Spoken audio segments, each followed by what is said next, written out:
배종찬의 시사본부. 안녕하십니까. 배종찬의 시사본부 시작합니다. 이재명 더불어민주당 대표가 어제 당무에 복귀하며 칼로 죽여보려 하지만 결코 죽지 않는다고 언급한 것에 대해서 한동훈 국민의힘 비대위원장은 그 정도면 망상이라고 비판하며 본격적인 힘겨루기에 들어간 모습입니다. 오늘은 나란히 저출산 공약을 발표하며 정책 경쟁에 나서고 있는데요. 각설하고 시즌2에서 전희경 전 대통령실 정무비서관, 여선웅 전 청와대 행정관과 이야기 나눠보겠습니다. 미국 라스베이거스에서 열린 국제 가전박람회 CES가 마무리됐습니다. 어떤 새로운 기술들이 등장했는지 IT본부에서 자세하게 살펴보겠습니다. 1월 18일 목요일 배종찬의 시사본부 지금 출발합니다. 1부 마지막에 듣는 노래 디저트송 신청도 기다립니다. 오늘 듣고 싶은 노래 있으시면 문자 샵 9730으로 자유롭게 보내주시고요. 짧은 문자 50원, 긴 문자는 100원입니다. 선정되신 분께는 간식 쿠폰 보내드립니다. 많은 참여 부탁드리고요. KBS 1라디오의 모든 프로그램은 유튜브에서도 함께할 수 있습니다. 구독, 좋아요, 댓글 많이 부탁드립니다. 배종찬의 시사본부 한입뉴스. 오늘의 핵심 뉴스 한입에 정리하는 한입뉴스 조현정 시사평론가와 함께합니다. 어서 오세요. 네, 안녕하세요. 네, 오늘도 참 오프닝에서도 말씀드렸지만 정치권 뉴스가 많습니다. 자, 먼저 국민의힘으로 가보겠습니다. 국민의힘이 오늘 오전 국회에서 의원총회를 열었죠. KBS 뉴스로 한동훈 비대위원장의 모습도 보였는데 쌍특검법, 이태원 참사 특별법에 대해 의원들의 의견을 수렴했네요. 어떤 이야기들이 나왔는지요? 오늘 오전 국회에서 이제 의원총회를 열고 말씀하신 쌍특검법, 이태원 참사 특별법 이런 현안에 대한 소속 의원들의 의견을 듣는 시간을 가진 건데요. 이 의총 결과가 아직 나오진 않았지만 야당이 강행 처리한 이태원 참사 특별법에 대해서 윤 대통령에게 거부권 행사를 건의할지 이것에 대한 의견 수렴도 이루어질 전망이라고 들려오고 있고요. 이날 의총에 한동훈 비상대책위원장과 비상대책위원들이 처음으로 참석을 하게 되는데 이번에 발표했던 그 공천 룰에 대해서도 논의 대상에 오를 것으로 보입니다. 네. 한동훈 비대위원장, 김건희 여사 관련해서 어떤 발언을 할지 촉각을 곤두세우고 있는데요. 최근 여당 영입인사들이 김건희 여사 논란에 대한 입장을 밝혔네요. 네, 그러니까 김경률 비대위원과 이수정 교수인데요. 각각 라디오 프로그램에 출연을 해서 이 김건희 여사와 관련해서 명품백 수수 논란과 도이치모터스 주가 조작 의혹에 대한 입장을 밝히는 시간이 있었습니다. 먼저 김경률 비대위원인데요. 둘 다 부적절하다고 이야기를 했습니다. 그러면서 이 명품백 수수 논란에 대해서만큼은 분명한 진상을 이야기하고 또 대통령이든 영부인이든 혹은 두 분 다 같이 입장을 표명해야 된다라는 취지로 응답을 했습니다. 그러면서 이런 표현을 또 했어요. 이걸 어떻게 쉴드 칠 수 있겠냐. 편들 수 없다는 거죠. 쉴드는 우리말로는 이제 방패, 그러니까 방어할 수 있겠냐 이런 말입니다. 네. 그래서 어떻게 논리적으로 합리적으로 이걸 말씀할 수 있겠느냐라면서 사과할 것을 촉구했습니다. 이어서 이수정 교수도 이 논란과 관련한 대응을 놓고는 참 게임을 이상하게 한다, 부당하게 한다는 생각이 든다. 이렇게 이야기를 했어요. 그러면서 경위를 설명하고 만일 그 가방, 선물이 보존돼 있으면 준 사람에게 돌려주시고 국민들에게 사과하면 좀 쉽게 해결되는 게 아니겠느냐라는 취지로 답을 하면서도 화제를 모으기도 했습니다. 네.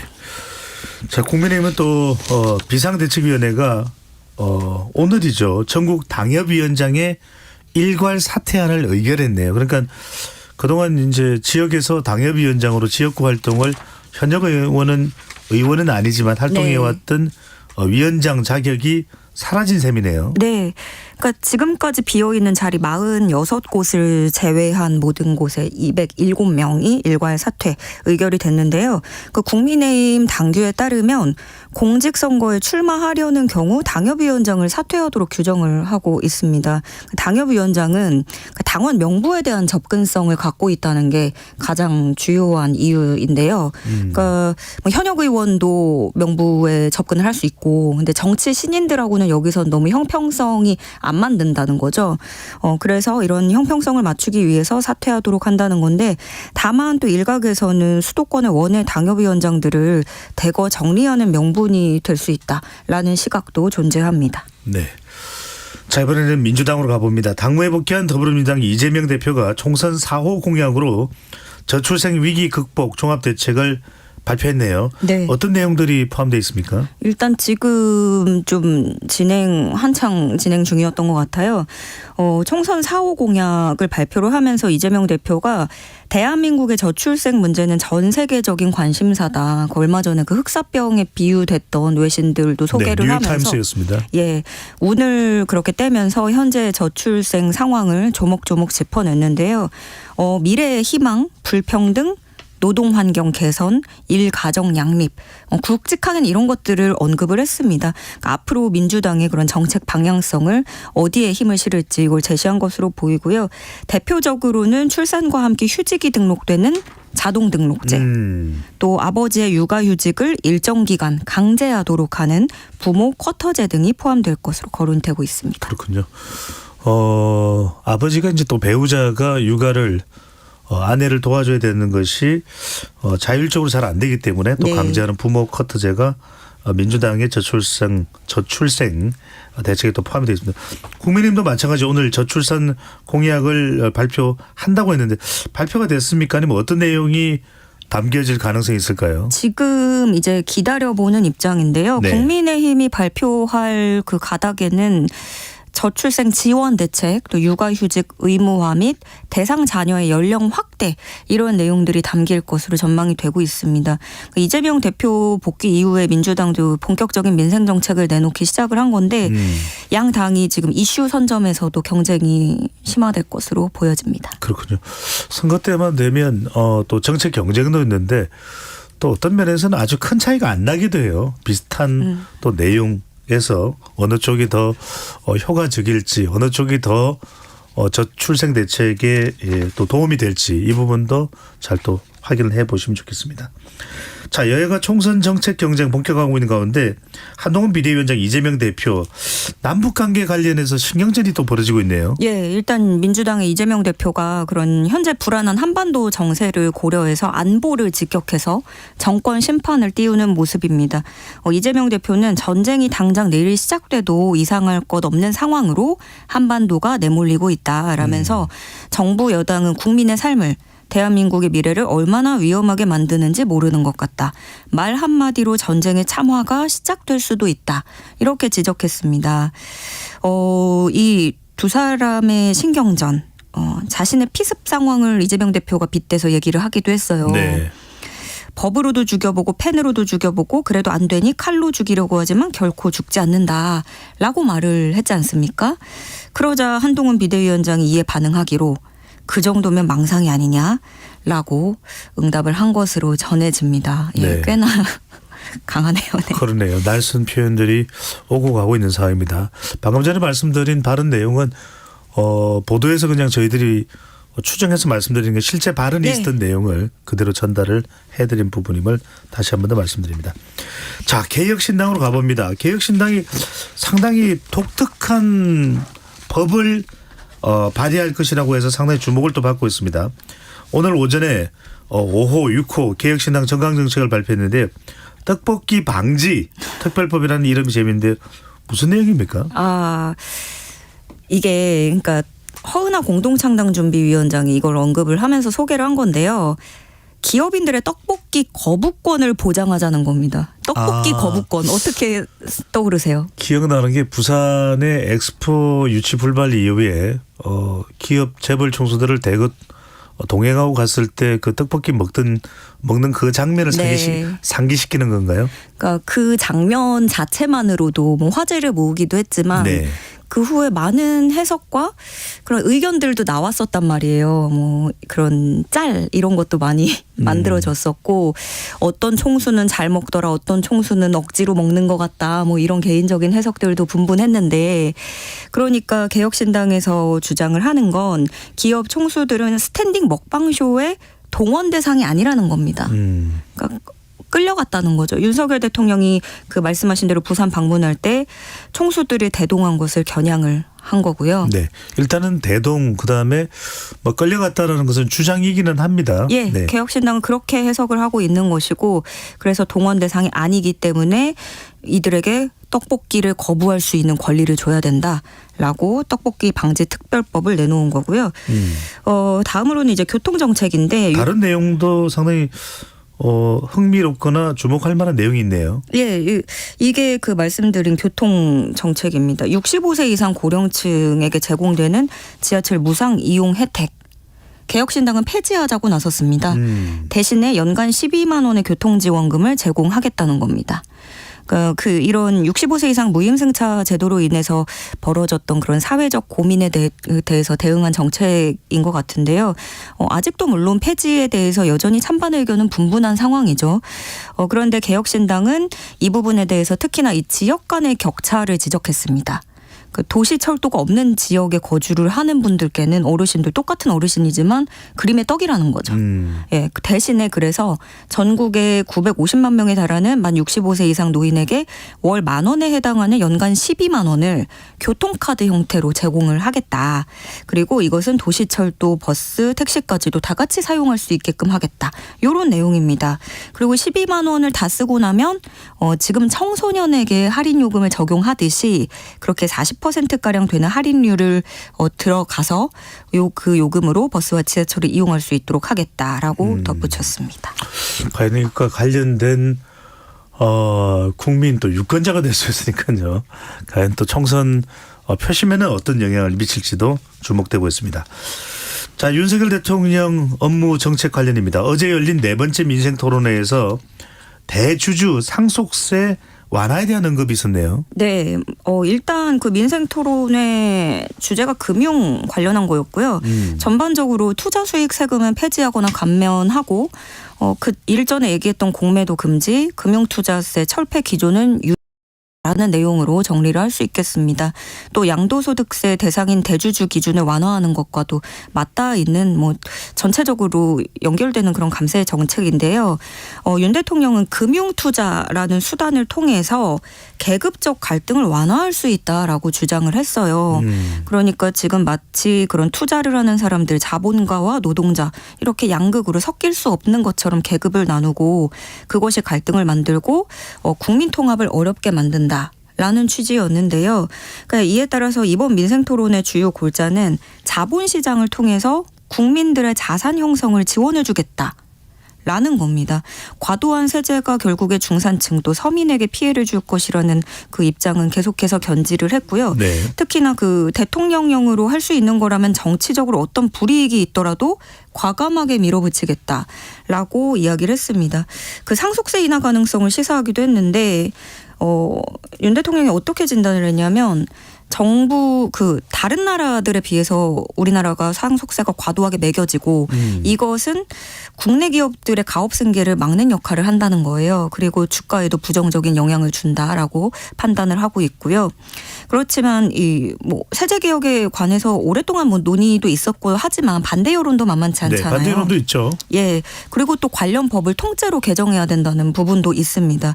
그래서 만만치 않은 현안인데 대통령이 상당히 강하게 의지를 드러낸 만큼 좀 세제 개편이 급물살을 탈 가능성이 생겼고요.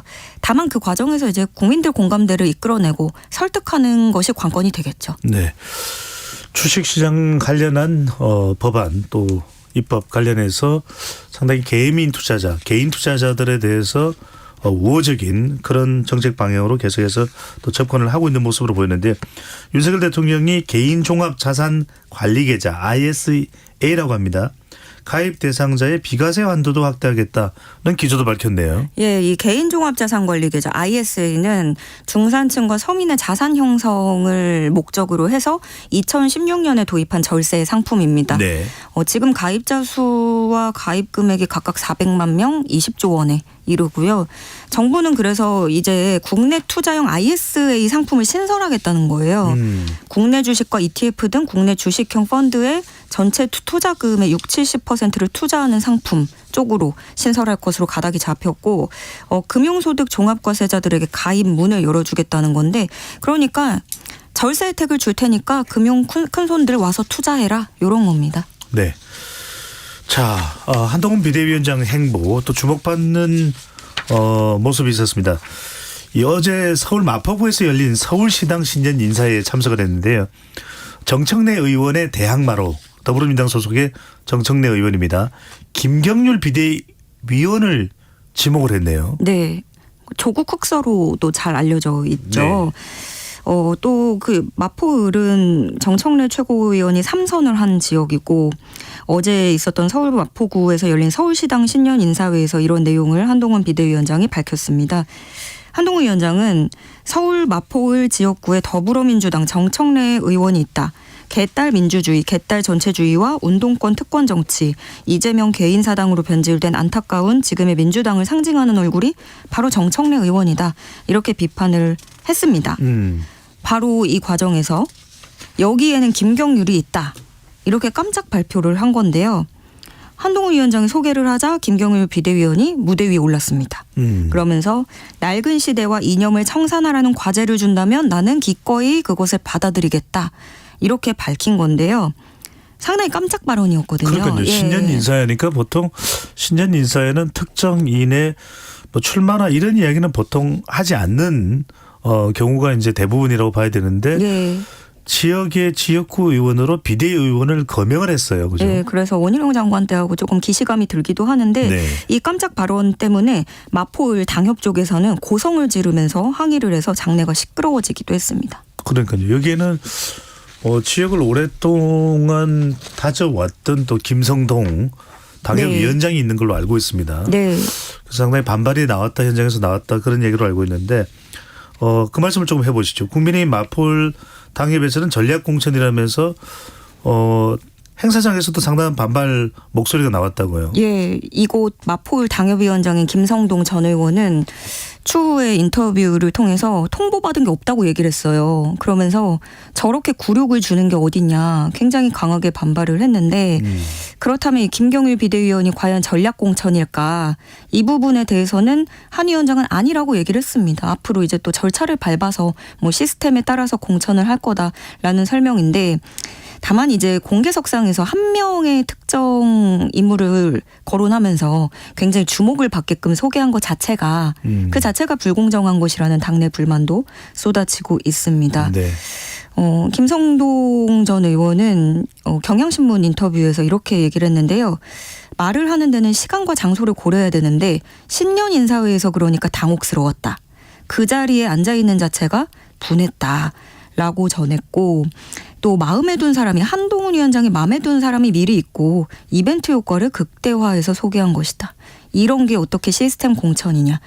굉장히 분통을 터뜨렸습니다. 근데 여당이 그 공천 룰 발표하면서도 여기에 대해서도 좀 여파가 일고 있잖아요. 네.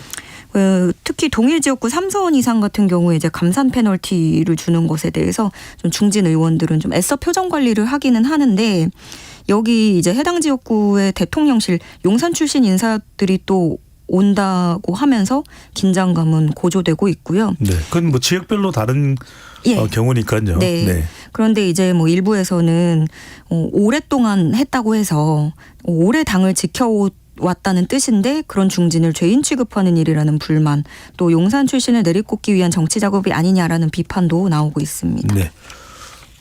국민의힘 공천관리위원회가 일단 발표한 내용만 놓고 보면은 다 적용됐을 때 상당한 불이익이 예상되는 것이니까 그 부분은 좀 우리가 더 좀 신중하게 또 보도록 해야 될 것 같습니다. 자, 이 시각 교통정보 듣고 한입뉴스 이어가겠습니다. 정현정 리포터. 네, 어제 내린 눈으로 수도권 지역 도로 살얼음이 있는 곳이 있습니다. 특히 이면도로는 많이 미끄러워서 주의가 필요하겠습니다. 돌발 구간도 오전에 잇따라 발생한 만큼 오늘은 전방 주시와 안전거리 유지 필요하겠습니다. 먼저 서부간선 지하도로입니다. 일직 방향으로 성산남 부근에서는 2차로에 고장난 차 서 있습니다. 경부고속도로 서울 방향은 양재에서 반포까지 밀리고요. 오산 부근 5차로는 작업 중입니다. 반대 부산 쪽으로는 반포에서 서초까지 부근까지와 남사진위에서 남사부근까지 밀리고요. 경인고속도로 서울 쪽으로 신월에서 밀리고 있습니다. 서해안고속도로 서울 쪽인데요. 일직분기점에 고장난 승용차 서 있고요. 일직분기점에서 금천까지 이어서 막힙니다. 반대 목포 쪽으로는 안산분기점에서 용담터널까지와 팔탄분기점에서 이어서 정체고요. 영동고속도로 강릉 쪽으로 서창분기점에서 월곶분기점, 더 가서는 반월터널에서 부곡까지 정체입니다. KBS 교통정보센터에서 정현정입니다.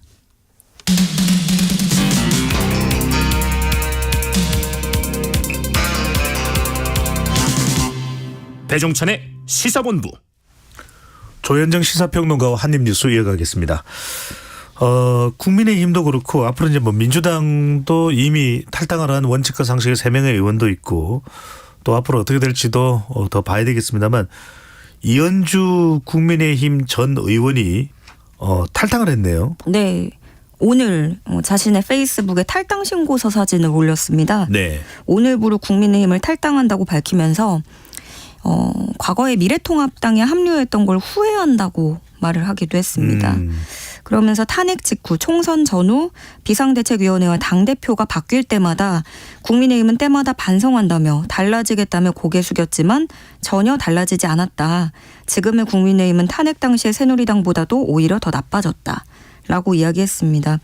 또 정권 교체가 된 이후에도 윤석열 정권과 국민의힘은 여전히 전 정권 탓만하면서 내로남불을 계속하고 있는데 이제는 스스로 살아있는 권력이 되었는데도 여전히 남 탓만 하고 있다라고 지적했습니다.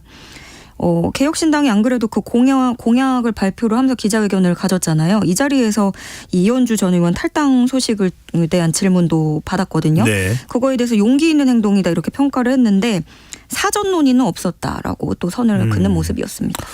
이준석 전 대표와는 이준석 개혁신당 정강정책위원장과는 전국 순회 토크 콘서트를 함께하면서 같은 행보를 하는 것 아니냐라는 이야기도 나오게 됐었는데 네.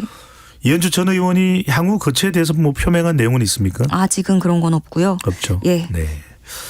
알겠습니다. 어디로 향할지도 앞으로 또 이현주 의원의 향후 행보도 주목이 되고 있습니다. 자, 더불어민주당은 어제 백범 김구 선생의 증손자인 김용만 대한민국 임시정부 기념사업회 이사를 총선 8호 인재로 선정을 했네요. 그만큼 백범 김구 선생의 좀 방점을 찍는 인재 영입으로 봐야 될까요? 네. 그리고 일단 뭐 일전에 그런 어떤 여당에서 불거진 문제들을 겨냥했다고 할 수도 있겠죠. 박은식 비대위원 그 폭탄 이야기도 있었지만 얼마 전에 또 뭐 김규식 선생 묘가 북한 열사릉에 있다면서 국가 지도자 자격이 될 그런 자격이 없다라고 글을 올리면서 김규식 연구회가 이번에는 또 자진 사퇴를 요구하는 그런 일도 있었거든요. 그래서 이런 식으로 뭐 역사관 여당을 겨냥한 인재 영입이라고 좀 해석을 할 수 있는 부분인데요. 백범 김구 선생의 증손자입니다. 할아버지는 김신 전 공군참모총장, 아버지는 김양 전 국가보훈처장입니다. 네. 병무청에서 그 4대가 국방에 헌신한 점을 인정하면서 2014년에는 병역 명문가 특별상을 시상하기도 했습니다. 이 김용만 이사는 독립운동사 전문가들과 함께 어린이 백범 학교를 꾸렸고 대한민국 임시정부 기념사업회 이사직을 겸임을 하고 있는데요. 김용만 이사는 인재 환영식에서 윤석열 정부는 굴욕적인 한일 외교, 홍범도 장군 흉상 철거, 독립운동가를 폄훼한 인사 영입 등 왜곡된 역사관으로 분열을 조장하고 있다면서 독립운동사를 이념전쟁의 도구로 악용하는 행태를 바로잡고 대한민국 헌법 정신을 지켜나가기 위해 선두에 설 것이다 라고 말을 했습니다. 김경일 비대위원을 뭐 무대에 띄운 것도 그렇고 그 조국 흑서로 알려져 있잖아요. 그래서 여야 서로가 좀 상대 진영의 약점을 겨냥한 인재를 전면에 내세우는 모습입니다. 그렇군요. 말 그대로 총선 전략용 인재 영입의 성격도 있다고 볼 수 있겠는데, 자 이번에는 서울 고검으로 가봅니다. 서울고등검찰청이 울산시장 선거 개입 사건과 관련해 무혐의 처분을 받았던 조국 전 민정수석 임종석 전 대통령 비서실장에 대해서 재수사를 명령을 했네요. 예, 재기 수사 명령, 그러니까 수사가 미진하다고 판단을 해서 사건을 더 수사하라는 지시고요. 그때 명칭이 재기 수사라 그러죠. 네, 그러면 불기소한 사건이라고 해도 새로운 사건 번호를 부여해서 다시 수사를 하게 됩니다. 그러니까 이 의혹은 이거예요. 2018년 울산시장 선거 때 문재인 정부 청와대가 조직적으로 개입했다, 이렇게 보고 있는 건데, 이와 관련해서 송철호 전 울산시장, 민주당 황운하 의원 등 13명을 공직선거법 위반 혐의로 기소를 했죠. 이때 임종석 전 실장과 조국 그 당시 민정수석에 대해서는 증거 불충분을 이유로 불기소 처분을 했었습니다. 이에 국민의힘이 불기소 처분이 온당하지 않다 비판을 하면서 항고장을 제출을 했는데요. 그래서 서울고검은 오늘 이 기존 수사기록, 공판기록, 또 최근 서울중앙지법 판결 등을 면밀히 검토한 결과 이 같은 결론을 내렸다라면서 재기수사 명령에 대해서 입장을 밝혔습니다. 그렇군요. 다시 수사를 받게 될 상황이네요. 조국 전 민정수석과 임종석 전 대통령 비서실장은 총선 출마도 지금 저울줄인 것으로 알고 있는데 이런 수사가 또 영향을 미칠 것으로 보입니다. 문재인 정부 출신 의원들은 최근 문재인 전 대통령 관련 인사수사는 정치 보복이다, 이런 입장을 또 밝혔네요. 예, 이 문재인 전 대통령에 관해서 전방위적으로 좀 조여가는 모습인데, 우선 하나는 검찰이 문재인 전 그 대통령의 사위였던 서모 씨 특혜 채용 의혹 수사에 속도를 내고 있죠. 그저께는 서 씨 자택을 압수수색했고 어제는 홍종학 당시 중소벤처기업부 장관을 참고인 신분으로 소환 조사를 했는데 7시간 20여 분간 정도 이루어졌다고 해요. 꽤나 강도 높은 수사가 진행이 됐다고. 이상직 전 더불어민주당의 이 이스타 항공과 관련된 내용으로 수사를 받고 있는 거죠? 맞습니다. 이 이상직 전 의원을 그 중진공, 중소벤처기업진흥공단 이사장에 임명하는 대가로 문 전 대통령 사위였던 서모 씨를 특혜 채용한 게 아니냐, 이 부분에 대해서 들여다보고 있는 거고요. 또 하나는 이 대전지검이 김현미 전 장관을 피의자 신분으로 불렀죠. 검찰이 이때 그 하락세를 보이던 집값이 다시 상승 조짐을 보이자 국토부 직원이 한국부동산원의 집값 변동률을 하락세로, 마이너스로 나오도록 조작을 요구했다라고 보고 있는 건데, 김현미 전 장관이 그럼 실무자에게 이런 지시를 직접 했는지, 이런 것들을 집중적으로 추궁한 것으로 알려졌습니다. 이런 일련의 건들에 대해서 친문계 의원 30여 명이 검찰의 정치보복이라고 반발했습니다. 그 사위의 아들이 사용하는 것이 명백하다는 태블릿도 압수수색을 했다고 비토를 하면서 망신주기, 먼지털이식 보복 수사일 뿐이다라고 이야기했습니다. 그렇군요. 자, 이번엔 감사원으로 가봅니다. 이재명 대표와 관련된 내용인데요. 이재명 대표가 경기도 지사 시절에 시행했던 지역화폐 사업이 있습니다. 이 사업에 대해서 관리 부실을 지적을 했네요. 네, 사실 이 지역 화폐, 지역 상품권 이런 거에서는 뭐 이재명 표다 이렇게 얘기가 나올 정도로 좀 대표적인 사업 중에 하나였죠. 감사원은 지난 2018년부터 2022년까지 경기도가 추진한 주요 사업에 대한 감사를 벌였습니다. 그 결과 이 지역 화폐 운영 대행사가 선수금을 경기도에 별도 보고나 승인 없이 채권에 투자를 하거나 종속회사의 출자금으로 사용을 했다고 밝혔습니다. 감사원은 이 운영대행사가 최소 3년간 연평균 2,200억 원대의 선수금을 회사채에 투자를 해서 최소한 26억 원 이상의 운용 수익을 취한 걸로 추정을 한다고 밝혔는데요. 그러니까 여기서 이 선수금은 이런 겁니다. 시민들이 그 카드를 사용하려면 미리 선불 충전을 해놓잖아요. 그 충전 금액이 90% 들어가고 지자체 예산이 10%로 구성이 되는데, 요 돈을 임의로 투자를 해서 수익을 올렸다는 겁니다. 그래서 감사원은 경기도가 A사와 맺은 모호한 협약 조항과 공무원의 부실 감독으로 이런 일이 가능했다라고 봤고요. 2019년 1차 협약서에는 선수금 운용 관련 구체적 조항이 없었다고도 지적을 했습니다. 또 감사원은 이 담당 공무원들이 2020년 10월부터 이 회사의 투자 사실을 인지했음에도 불구하고 어떤 별다른 조치를 전혀 취하지 않았다라고 지적했습니다. 그러네요. 성격상 봤을 때는 다른 용도로 사용돼서는 안 될 돈인데 아직 그 돈이 실제 사용되기 전에 그 선수금을 다른 투자로 해서 수익을 올렸다. 바로 이 부분에 대한 지적이네요. 자, 이 고 최상병 사건 외압 의혹 계속해서 이 부분도 우리가 짚어보고 있습니다. 수사하고 있는 공수처가 김계한 해병대 사령관의 사무실 등을 압수수색했는데 뭔가 뭐 진전된 사안이 있는 건가요? 어디서 추가적으로 수사 요청이나 고발 등이 들어온 건가요? 따로 그런 건 없었고요. 이제 그 외압에 있었다는 입장을 계속 보면서 이 부분에서 원래 경찰에 적법하게 사건을 넘겼는데 국방부 검찰단이 불법적으로 사건을 돌려받았다라고 보면서 이제 압수수색에 본격적으로 들어간 겁니다. 그러니까 이 김계환 사령관 같은 경우에는 해병대 수사단에게 최상병 사건 경찰 이첩을 보류하고 중단하라는 명령을 내린 수사 외압 의혹의 핵심 관계자라고 보고 있는 거고요. 그래서 이 해병대 수사단에 사령관 사무실까지 가서 검사 수사관들을 보내서 압수수색을 벌였는데 박전 수사단장 여기서 등장하는 이 인물이죠. 박정훈 전 해병대 수사단장. 네, 사실 제일 이거 관련되는 사안의 핵심 인물입니다. 네. 지난해 8월에 그 박 전 수사단장이 김동혁 국방부 검찰단장과 유재은 법무관리관 등을 직접 직권남용 권리행사 방해 혐의로 공수처에 고발을 했고요. 그래서 공수처가 고발장 접수 5개월 만에 강제 수사에 나서면서 이렇게 된 겁니다. 그래서 공수처는 지금은 이제 수색하고 자료 분석에 들어갔는데 자료 분석을 마치는 대로 관련자들을 불러다가 조사할 예정이라고 합니다. 네. 뭐 군검찰이든 박정훈 전 수사단장에 대한 수사는 또 되고 있는 것이고 또 박정훈 전 수사단장이 제기한 이 공수처의 이 수사 진행이 바로 김기한 해병대 사령관의 사무실 압수수색 내용으로 우리가 요약할 수 있겠네요. 네, 그것이 지난해 8월에 이루어졌던 일입니다. 알겠습니다. 오늘 한입뉴스 조현정 시사평론가와 함께했습니다. 잘 들었습니다. 네, 고맙습니다. 오늘의 디저트송입니다. 3224님의 사연입니다. 오랜만에 조카들이 놀러 왔는데 하루 만에 뭐하고 놀아줘야 할지 모르겠네요. 체력도 소진됐고요. 오후에 조카들이 돌아올 때까지 에너지 충전할 수 있게 신나는 노래 들려주세요. 네, 에너지 충전해드리겠습니다. 간식 쿠폰도 보내드리니까요. 식욕도 또 충전해 주시면 좋을 것 같고요. 방탄소년단의 작은 것들을 위한 시 듣고 2부로 돌아오겠습니다.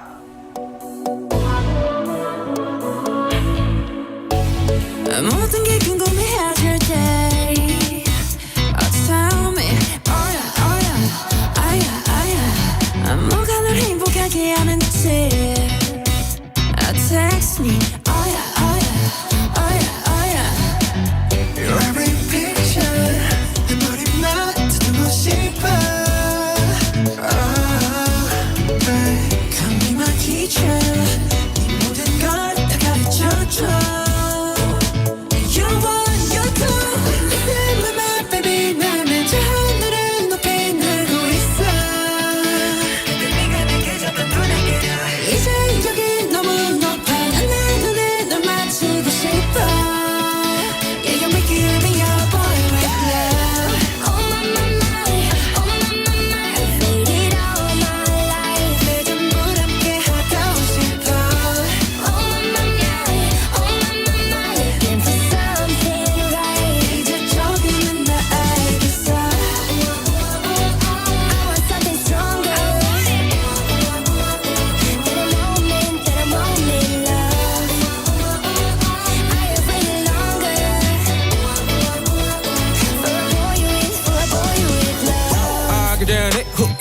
내 삶은 on top, no, 관계사 습관치 않게 만들어버린 너라는 하나부터 열까지 모든 게 특별하지 너의 관심사 걸음걸이 말투와 사소한 작은 습관들 같이 난 말했지 너무 작다 내가 영웅이 된 거라고 난 말했지 운명 따윈 전부터 내게 아니었다고 세계의 평화 너네 앉아서 그저 널 지킬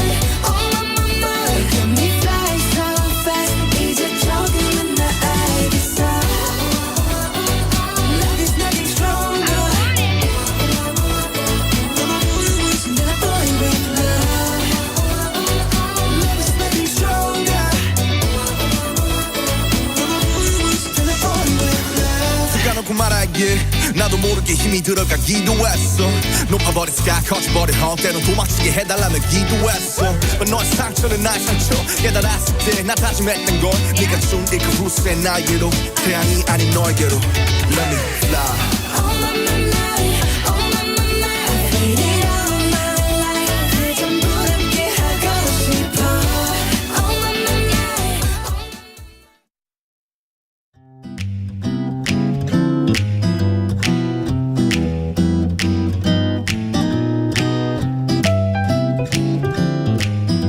안녕하세요.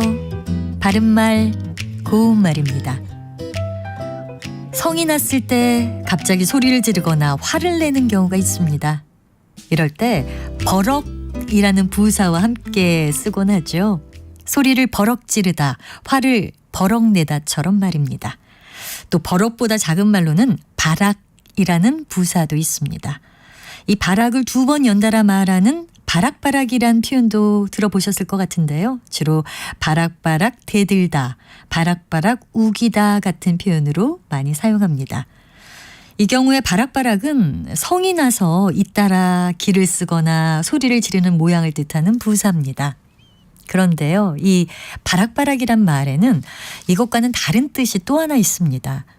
빨래 같은 것을 가볍게 조금씩 주무르는 모양을 뜻할 때도 바락바락이란 표현을 쓸 수 있어서 바지를 바락바락 주물러 빨았다 이렇게 말할 수 있습니다. 그리고 빨래 외에도 시래기나 나물 같은 것을 바락바락 주물러 묻힌다고도 표현합니다. 특히 이 경우에는 바락바락 대신에 조물조물을 써서 말할 수도 있는데요. 조물조물은 작은 손놀림으로 자꾸 주물러서 만작거리는 모양을 뜻하는 부사입니다. 참기름을 넣고 나무를 조물조물 묻힌다라고 하면 아마 나무를 묻힐 때 손동작이 어떨지 상상하실 수 있을 것 같습니다. 바른말 고운말 아나운서 변희영이었습니다.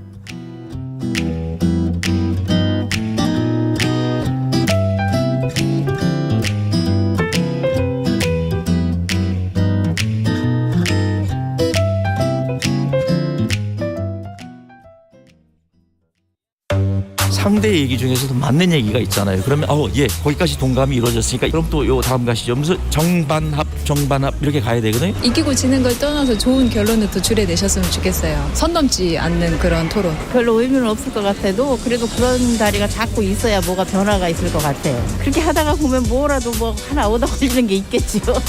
시민 농객 여러분을 기다립니다. 평일 저녁 7시 20분 KBS 열린 토론.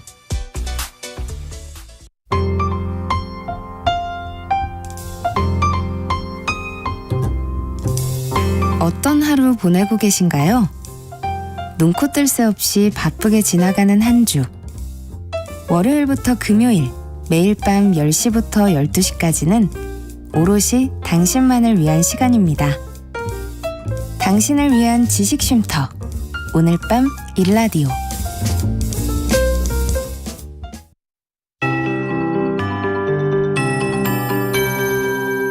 KBS 58분 날씨. 흐린 하늘에 남부지방은 비구름이 남아있습니다. 전라권의 오후까지, 경상권의 밤까지 가끔 비나 눈이 오겠고요. 경북 북동 산지는 내일 새벽까지 1에서 3cm의 눈이 오겠습니다. 또 내일 늦은 오후 전남 해안을 시작으로 충청 이남 지역은 주말에 또 한 차례 비나 눈이 내릴 전망입니다. 강원 영동은 동풍의 영향으로 비나 눈이 오는 곳이 있는데요. 낮부터 제주도에도 비가 오기 시작해 일요일까지 길게 이어지겠습니다. 제주도는 우선 내일까지 10에서 60mm의 비가 오겠고 강원 산지를 중심으로 장기간 폭설이 우려돼 주의가 필요합니다. 강원 북부 산지에 먼저 대설주의보가 내려졌고요. 오후 2시를 기점으로 중부 산지에도 특보가 확대하겠습니다. 내일까지만 최대 10에서 15cm 이상, 강원 중북부 동해안에도 최대 7cm로 많은 눈이 오겠습니다. 남은 한 주 추위는 주춤하겠습니다. 오늘 낮 기온 서울과 광주가 10도, 강릉 7도, 대전 8도, 부산은 15도 안팎까지 크게 오르겠습니다. 내일 아침은 서울이 영상 2도, 낮 기온 8도가 예상되고요. 다음 주에는 다시 강추위가 찾아와 화요일 서울의 아침 기온이 영하 12도까지 떨어지겠습니다. 지금 서울의 기온 6.4도입니다. 박대호입니다.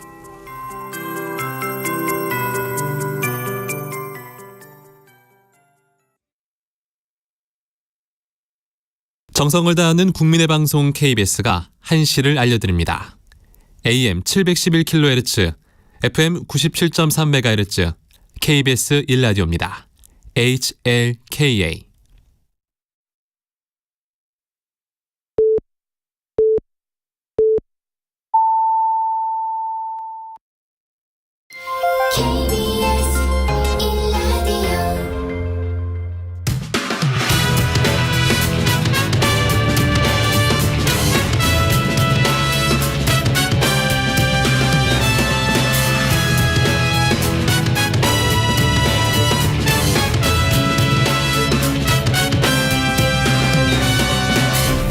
KBS 1라디오 배종찬의 시사본부.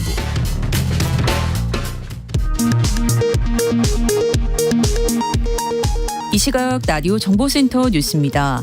한동훈 국민의힘 비상대책위원장이 5번째 정치개혁 공약으로 출판 기념회를 통한 정치자금 수수를 금지하는 법안을 추진하겠다고 밝혔습니다. 이재명 더불어민주당 대표는 총선 4호 공약으로 신혼부부의 기초자산 형성 지원 등의 저출생 종합대책을 발표했습니다. 지난해 집중호 실종죄를 수색하다 순직한 해병대 고 채모상병 사건 관련 외압 의혹을 수사하고 있는 고위공직자 범죄수사처가 김계환 해병대 사령관의 사무실 등을 압수수색했습니다.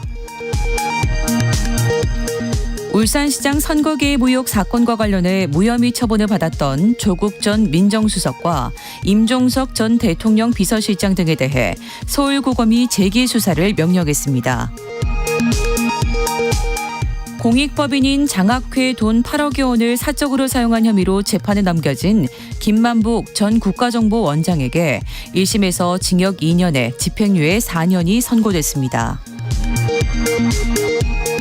고용노동부가 노동조합 전임자의 노조 활동을 근무 시간으로 인정해주는 타임오프제 위반 사업장을 다수 적발했다고 밝혔습니다. 노동계는 이에 대해 고용노동부의 일방적이고 자의적인 주장이라며 노조 때리기 기획이라고 반발했습니다. 지금까지 라디오 정보센터 뉴스 정한나였습니다.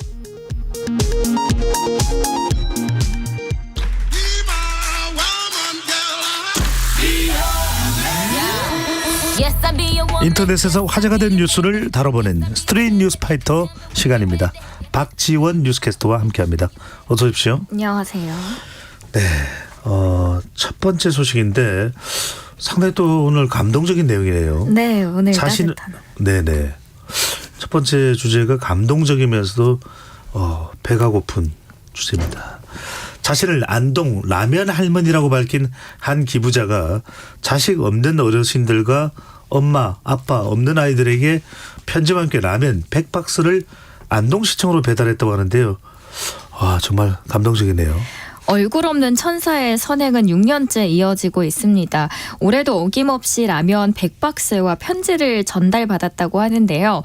기부자는 라면 회사를 통해서 기부 의사를 전달해서 라면과 편지를 안동시청으로 배달을 한 겁니다. 네, 안동시청에 라면을 기부했으니까 안동이 관련돼 있다라는 생각이 들긴 하는데 왜 안동 할머니일까요? 그냥 안동에 기부를 해서 안동 할머니인 겁니까? 무슨 이유입니까? 안동에 계시지 않을까 싶은데 일단 편지에는 자신을 안동 라면 할머니라고 소개를 하셨고요. 자식 없는 할머니, 할아버지, 엄마, 아빠 없는 아이들에게 조금이나마 보탬이 되고자 합니다라고 적혀 있었습니다. 기부자의 뜻에 따라서 소외 계층에게 전달할 예정이고요. 100박스 하면은 낱개로 치면은 무려 4,000봉지 분량이거든요. 한 박스에 40개가 들어있다는 이야기네요. 그렇죠. 그리고 놀라운 거는 이번이 처음이 아니고 제가 앞서서 말씀을 드렸듯이 6년째 꾸준히 이어지고 있는 거고요. 안동시에서는 너무 감사하다 보니까 신원을 파악해서 감사한 마음을 전달하려고 했는데 찾을 수는 없었다라고 합니다. 그래도 이렇게 날개 없는 천사의 따뜻한 마음이 최근 날씨도 너무 추운데 오늘만큼은 따뜻해집니다. 네. 날씨가 아무리 추워도 우린 견딜 수 있습니다. 우리에게는 난방기구보다도 더 강력한 게 있잖아요. 바로 날개 없지만 천사. 바로 안동 라면 할머니 같은 분들인 것 같습니다. 네, 감사드리고요. 배종찬의 시사본부도 거듭 이런 또 미담 또 부각을 또 강조를 해드리고 싶습니다. 자, 두 번째 주제입니다. 세계 2만 마리뿐 천연기념물인 새가 대한민국 서울 중랑천에서 집단 발견됐다고요. 저는 어떤 새인지 압니다. 뉴스 보도됐어요. 어떤 새입니까? 원앙. 맞습니다. 화합과 사랑의 상징인 원앙입니다. 원앙은 기러기 목 오리와 원앙 속에 속하는 조류로 우리나라에서는 천연기념물 제327호로 지정이 되어 있죠. 전 세계에서도 약 2만 마리 정도만 남아 있는데요. 이번에 서울 중랑천 인근에서 원앙 200여 마리가 집단으로 출몰을 한 겁니다. 돌이켜보면은 한 2018년쯤에 미국 뉴욕 센트럴파크 오리 연못에 수컷 원앙 한 마리가 등장하면서 당시 SNS에 화제가 되었던 적이 있었는데 미국에서는 한 마리에 놀랐던 원앙이 이번에 무려 한국에서는 200마리가 등장을 한 겁니다. 네. 전문가들은 서울의 원앙이 한두 마리 나타난 것은 예전에도 본 적이 없었지만 이렇게 집단적으로 나타난 것은 세계적으로 처음이다라고 할 정도입니다. 네. 천연기념물인 것도 놀랍지만 이렇게 네. 많은 숫자가 대한민국의 중랑천에 사랑을 하려면 중랑천을 지나가야 될까요? 중랑천을 그런데 저는 이 원앙에 대해서 조사를 하면서 사실 원앙이 부부금실의 상징이 된 지 오래잖아요. 네. 근데 아이러니하게도 원앙은 일부 다처제라고 산다고 합니다. 다만 배우자가 선택권은 암컷에게 있기 때문에 선택받은 수컷이 그 암컷 주변에 계속해서 딱 붙어서 다른 수컷이 다가오지 못하게 막는 모습을 보고 이제 부부금실의 상징이 된 듯하다라고 전문가들이 표현을 하더라고요. 네, 진정한 사랑이군요. 저는 흥미로운데 우리 천진 PD가 좀 짧게 해달라고. 넘어가겠습니다. 네네. 자, 세 번째 주제입니다. 고교생 4명 가운데 1명이 수업 시간에 잔다. 이런 설문조사 결과가 나왔어요. 설문조사는 고등학교 교실 수업 개선 방안을 마련하기 위해서 학생들의 수업 상태, 이 참여 실태를 분석할 목적으로 진행이 됐는데요. 결론부터 말씀을 드리자면 고등학생 4명 가운데 1명 이상은 같은 반 학생들이 수업 시간에 자는 편이라고 느끼는 것으로 조사가 됐고요. 수업 시간에 수업과 관련 없는 행동을 한다라는 학생들은 절반을 넘어섰습니다. 무슨 이유일까요? 뭐 학교에 종류라고 그러네요. 일반고, 뭐 과학고, 외국어, 고등학교, 특목고 이런 구분에 따라서 차이가 있을까요? 있었습니다. 일반고 학생들의 경우에는 28%가 동의한 것에 비해서 자율고는 17%, 외국어고는 13%, 과학고는 한 14%만 그렇다고 답변했던 걸 보면은 특수 목적고 자율고보다는 일반고가 더 높았던 겁니다. 그러니까 뭐 우리가 단순 비교를 할 수는 없습니다. 그렇지만 이제 구분을 해보자면 네. 외국어 고등학교 학생들이 가장 잠을 잘 안 자는 것으로 그렇게 이 응답자들은 인식을 하고 있다. 자, 그리고 또 하나 궁금한 건 어느 과목 시간에 잠을 많이 잘까? 세계사 시간일까? 수학 시간일까? 영어 시간일까? 국어 시간일까? 언제인가요? 바로 수학과 영어 시간에 잠자는 학생들이 많다라고 느꼈고요. 그러니까 이걸 모두 다 종합을 해보면 특목고 자사고보다는 일반고에서 그리고 이과보다는 문과에서 잠자는 학생들이 더 많다라고 느낀 거고 연구진들은 잠자는 교실을 해결하려면 여러 가지 수단이 필요한데 단순히 수업을 재미있게 한다고 해서 학생들이 수업에 적극적으로 참여한다고 기대하기는 좀 쉽지 않다라고 설명을 하고 있습니다. 네. 많은 분들도 공감하실지 모르겠지만 단순히 이게 지금만의 문제냐 라기보다는 나 때도 그랬다라고 주변의 반응이 많으실 것 같습니다. 그래서 이게 왜 그런지도 한 번쯤 다시 한번 고민을 해볼 필요가 있을 것 같습니다. 네, 저는 80년대에 고등학교를 다녔는데 일반고인데다 문과인데 단 한 번도 안 잤던 것 같아요. 정말요? 네, 조금이라도 졸리면 허벅지를 고집으면서 그래 열심히 해야지. 나중에 배종찬의 시사본부 진행해야지. 확인을 해볼 수 없으니. 잘 자겠습니다. 네. 자, 네 번째 주제입니다. 수업하는 선생님들도 수업 방식에 대한 고민이 많을 수밖에 없을 텐데요. 자, 고등학교 얘기를 좀 더 해볼까요? 우리 공교육은 전형적으로 좀 입시 위주잖아요. 어느 대학 가야 돼.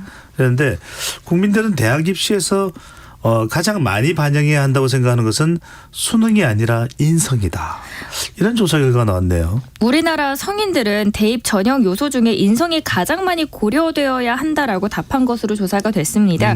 2018년부터 매년 1위를 차지했던 수능 점수가 6년 만에 자리를 뺏긴 거고요. 인성이 1위로 올라선 건 지난해에 학교 폭력과 교권 침해 문제가 잇따라 불거진 영향이 있는 것 같습니다. 한국교육개발원이 작년 7월과 8월 사이에 전국의 성인 남녀 4,000명을 대상으로 조사를 한 결과 대입 전형에서 가장 많이 반영되어야 할 사항으로 인성과 봉사활동을 꼽아서 최다표를 얻었고요. 그 다음으로는 특기 적성, 수능 그리고 내신 성적 순이었고요. 이게 왜 놀랍냐? 수능은 5년 연속해서 1위 자리를 내주고 3위로 내려간 거고 인성이랑 봉사활동은 9년 만에 1위로 올라온 거기 때문입니다. 아, 그렇군요. 인성과 봉사활동이 9년 만에 중요한 분야 1위로 올라온 이유가 있을 텐데 최근에 이제 우리가 교권 확립 관련된 것이 상당히 많이 문제가 불거졌었잖아요. 학생들 간의 갈등 또 교사와 학생 간의 갈등 이게 영향을 미쳤다고 볼 수 있을까요? 영향을 미쳤죠. 이 초중고 전반적인 학생의 인성 수준을 묻는 질문에는 부정적이라는 응답이 45%에 달했고요. 학폭의 심각성 정도에 대해서도 응답자의 절반이 넘는 참가자가 심각하다라고 봤습니다. 그리고 학폭 가해 학생을 대상으로 처벌 조치가 좀 엄격해져야 한다라는 의견에는 과반수를 넘었습니다. 그러면 교육활동 침해가 심각한 이유가 뭔가에 대한 질문에는 학생 인권의 지나친 강조를 꼽은 응답자가 가장 많았고 그 다음은 교육활동 보호에 대한 학생과 보호자의 인식 부족이었습니다. 네. 참 이런 거 보면서 그런 생각이 듭니다. 그게 가능할지는 모르겠습니다만 폭력 이런 이야기가 나올 게 아니라 학생들 간에도 서로 존중하고 사랑합니다. 배려와 존중. 선생님과 학생 사이에도 서로 존중하고 사랑합니다. 이러면 얼마나 좋을까요? 그렇죠. 네. 자, 오늘 말씀 여기까지 듣겠습니다. 지금까지 박지원 뉴스캐스터와 함께했습니다. 잘 들었습니다. 부자 되세요.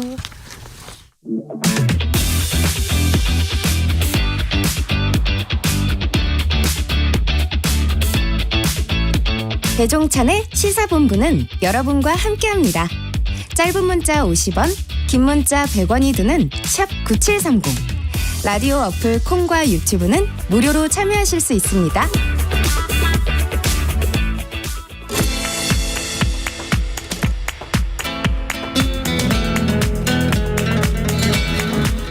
정치권의 허심탄회한 속내를 들어보는 시간 각설하고 시즌2 전희경 전 대통령실 정무비서관 여선웅 전 청와대 행정관 두 분 함께 하겠습니다. 어서 오십시오. 네. 안녕하세요. 네.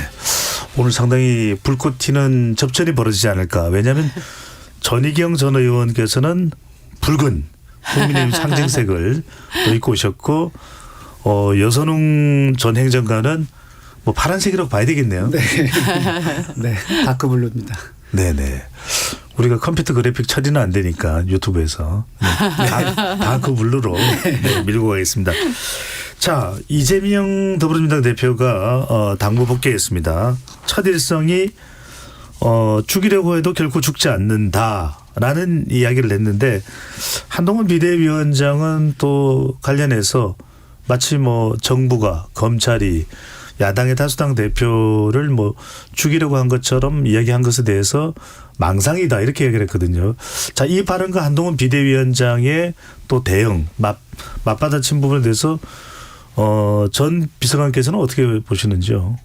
그러니까 주어가 누구냐라는 매우 타당한 질문이라고 생각합니다. 네. 일어나서는 안 된 일이 일어난 거는 맞지만 이게 무슨 정치적 음모나 공작이나 이런 게 아닌데 왜 일성을 그런 음모나 공작이 있었던 것처럼 몰고 가느냐. 그거는 맞지 않는 일성이 아닌가라는 그런 매우 보편 타당한 지적이었다. 이렇게 생각합니다. 네. 저는 이재명 대표가 당연한 말씀을 사실 하셨거든요. 국민께서 살려주셨다. 그리고 그 앞뒤로 이제 그런 그 생명의 위협 같은 이제 말씀을 언급하신 것인데 저는 한동훈 비대위원장이 중도층 생각한다고 하면은 아니 이제 막 사선에서 돌아오셔가지고 태어난 상대당 야당 대표한테 그동안 고생하셨다. 아직 몸이 다 회복 안 되셨을 텐데 우리 이제 증오 정치, 혐오 정치 그만두고 우리 상생의 정치 한번 해보자. 이렇게 덕담을 해줬으면 좋았을 텐데. 바로 무슨 뭐 망상이라는 이렇게 이제 말씀을 하시니까 네. 참 이거는 한동훈 비대위원장 여의도 사투리 너무 빨리 배웠다 이렇게 좀 말씀드리고 싶습니다. 그러니까 이게 그런 거예요. 그런 말이 나가기 위해서는 그런 말이 나갈 이게 전제가 깔려야 되거든요. 그러니까 뭐 염려해 주신 분들에게 뭐 감사의 말씀을 전한다. 이제 제대로 이제 정치 여정에 있어서 뭐 할 일들을 해나가겠다. 그러면 이제 그 말을 듣는 사람들이 오늘 뭐 이재명 대표 말씀을 어떻게 들으셨습니까? 이러면 이제 당연히 이쪽에서도 뭐 한동훈 비대위원장도 그런 말씀을 순리대로 했겠죠. 그런데 뭐로 죽여도 안 죽고 뭐로 죽여도 안 죽고 뭐로 죽여도 안 죽었는데 이렇게 이제 나가니까 누가요? 누가 그런 일을 했죠?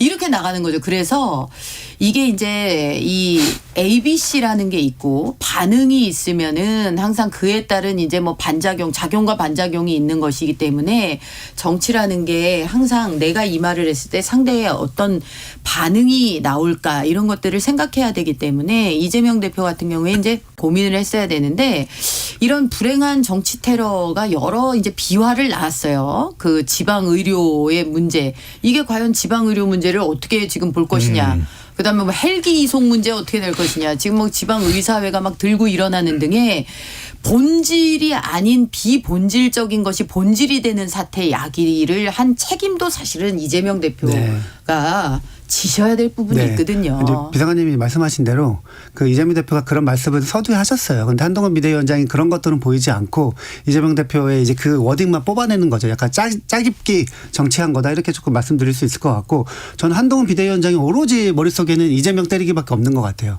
한동훈 비대위원장이 1박 2일 부산 민심 청취한다고 부산 갔는데 거기서도 계속 이재명 때리기 하거든요. 그리고 오히려 저는 지금 음모론은 국민의힘과 여권에서 지금 펼치고 있다 이렇게 생각을 합니다. 그 음모론의 최대 피해자가 저거든요. 제가 어디 그 한 방송에서 최대 피해자가 여선욱입니다. 음모론의 최대 피해자가 어떤 일이 벌어졌는지요? 제가 한 방송에서 그 환자들의 요구 없이는 병원 측이 아무것도 할 수 없다. 이런 취지로 오히려 부산대 그러니까 헬기 이송 관련해서 그런 취지로 대답을 한 적이 있거든요.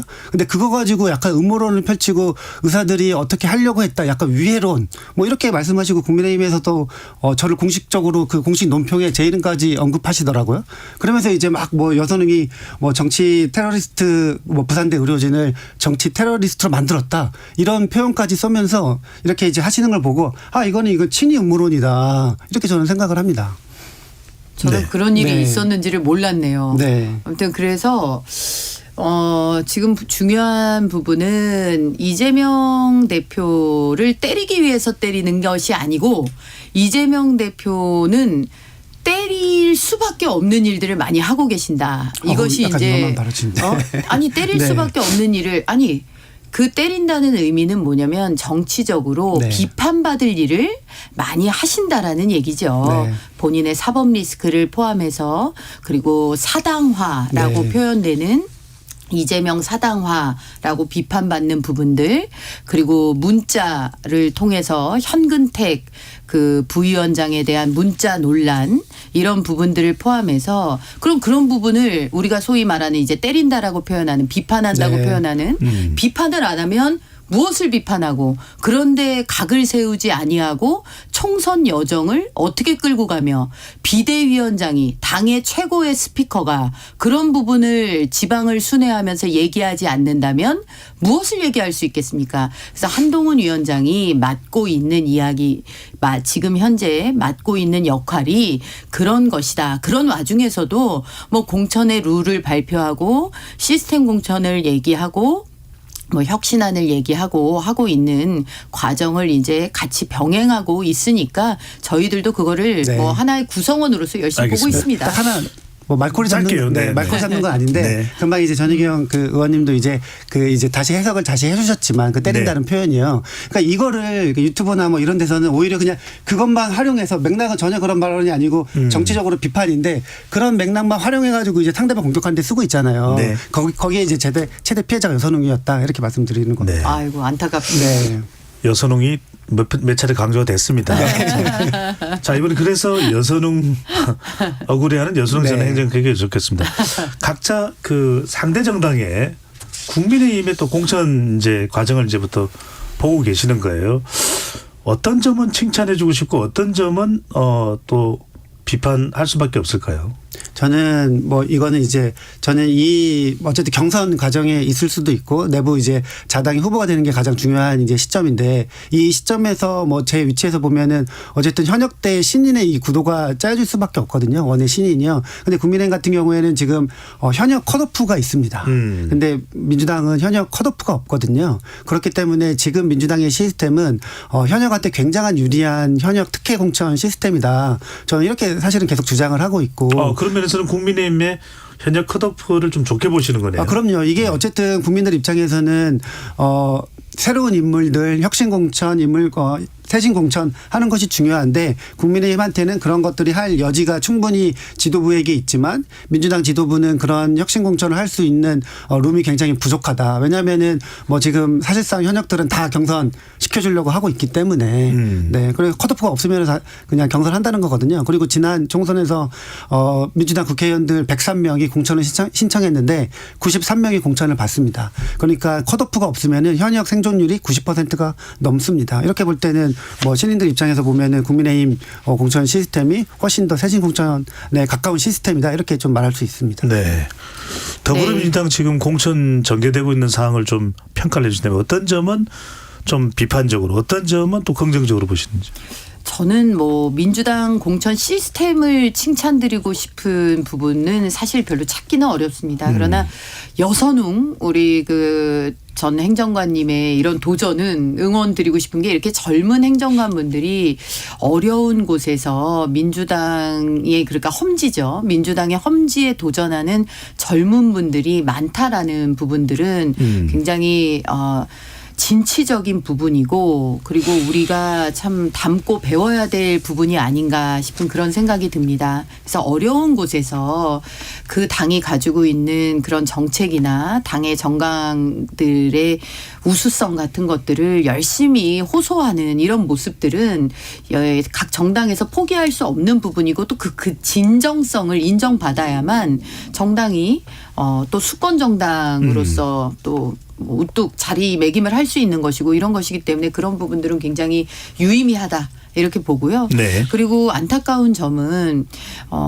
어찌 됐든 이 민주당 같은 경우에 뭐 친명계 위주의 공천이 되는 거 아니냐라는 일명 이른바 자객 공천이네요. 그렇죠. 자객 공천이 되는 것이 아니냐라는 우려들이 이 현근택 부위원장 문자 파동을 비롯해서 뭐 그런 우려들이 있는 거 과연 그것이 현실화 될 것인가. 저희도 뭐 우리 국민의힘에서도 그런 우려들이 있었습니다마는 뭐 시스템 공천이다 이래서 이제 뭐 공천 룰에 대한 뭐 발표가 나고 현역 컷오프 기준들이 나오고 이러면서 그런 우려들에 대한 것들이 많이 좀 희석이 되고 있거든요. 그래서 저희들도 이제 그 과정들을 지켜보고 있습니다만 민주당도 한번 봐야죠. 어쨌든 과정도 투명하고 또 결과도 이기는 공천이 돼야 된다라는 거 아마 양당 모두가 같이 동시에 안고 있는 과제일 겁니다. 한 발 더 들어가 보겠습니다. 전희경 전 비서관이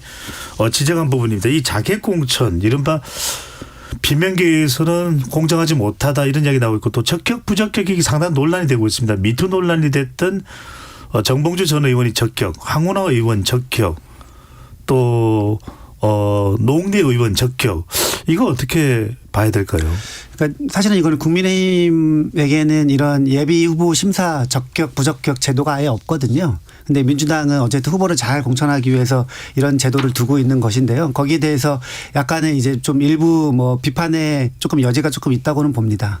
그런데 이것들이 바로 그분들을 뭐 공천하겠다거나 그런 단계까지 온 것은 아니고 아직 이제 공관위에서 그 공천 심사를 하거든요. 거기에서도 또 뭐 부적격이 될 수도 있습니다. 그렇기 때문에 그거는 계속 좀 앞으로 조금 지켜봐 주십사 이렇게 좀 말씀을 드리고 싶습니다. 네, 자칫 이런 자객 공천 또 적격 부적격 논란이 추가적으로 원칙과 상식의 3명의 의원 외에 윤영찬 의원은 잔류한다고 했지만 또 추가 현역 의원이 탈당을 해서 이낙연 신당이든 또 다른 경로로 무소속 출마하든 이런 상황이 빚어지지는 않을까요? 저는 굉장히 그 가능성은 낮다고 봐요. 왜냐하면은 지금 공천 시스템은 제가 금방 말씀드린 것처럼 현역에게 굉장히 유리한 제도이기 때문에 지금까지 이제 경선만 붙여준다고 하면은 굳이 그 탈당해서 다른 신당에 나갈 이유가 저는 전혀 없다고 봅니다. 그렇기 때문에 뭐 경선 전에 그러니까 공천 심사에서 만약에 컷오프를 시키거나 탈락된다면은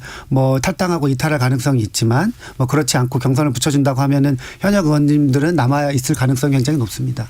민주당에서 현역 의원들이 뭐 중진 의원들도 있을 텐데 경선만 한다면 다 수긍이 될까요? 어떨까요? 저는 경선을 붙여주는 한 그렇게 신당 쪽으로 이탈이 되고 일어날 가능성은 우리 여여 전 행정관님 분석대로 그렇게 많지는 않을 거다라고 생각을 합니다. 또 마찬가지로 우리 국민의힘에서도 경선이 보장된다면 현역 의원들이 신당으로의 이탈이 그렇게 많지 않을 거다 이렇게 생각을 하고 있거든요. 전 비서관님 그런데 제가 방금 전에 여쭤본 취지는 이런 것이거든요. 불공정하다. 진행돼 가는 과정이 가령 한동훈 비대위원장이 인천 계양을을 가서 현지에서 이미 좀 지역을 다지고 있던 후보자도 있을 텐데 원희룡 전 국토교통부 장관이 나선다. 또 마포 을인가요? 이 정청래 의원의 지역구인 서울 마포을에는 김경률 비대위원이 출마할 것이다. 이런 부분들은 당에서 어떻게 받아들일까요? 기존 후보자가 또 열심히 뛰고 있는 지역일 수도 있는데요. 이제 당에서는 새로운 인물들을 소개하기도 하고, 뭐, 물론 그 현장에서도 뭐 당협에 계신 분들이 뭐 당협위원장이 있다, 뭐 이런 얘기도 주시고 그랬었다고 하는 얘기를 저도 언론을 통해서 봤습니다.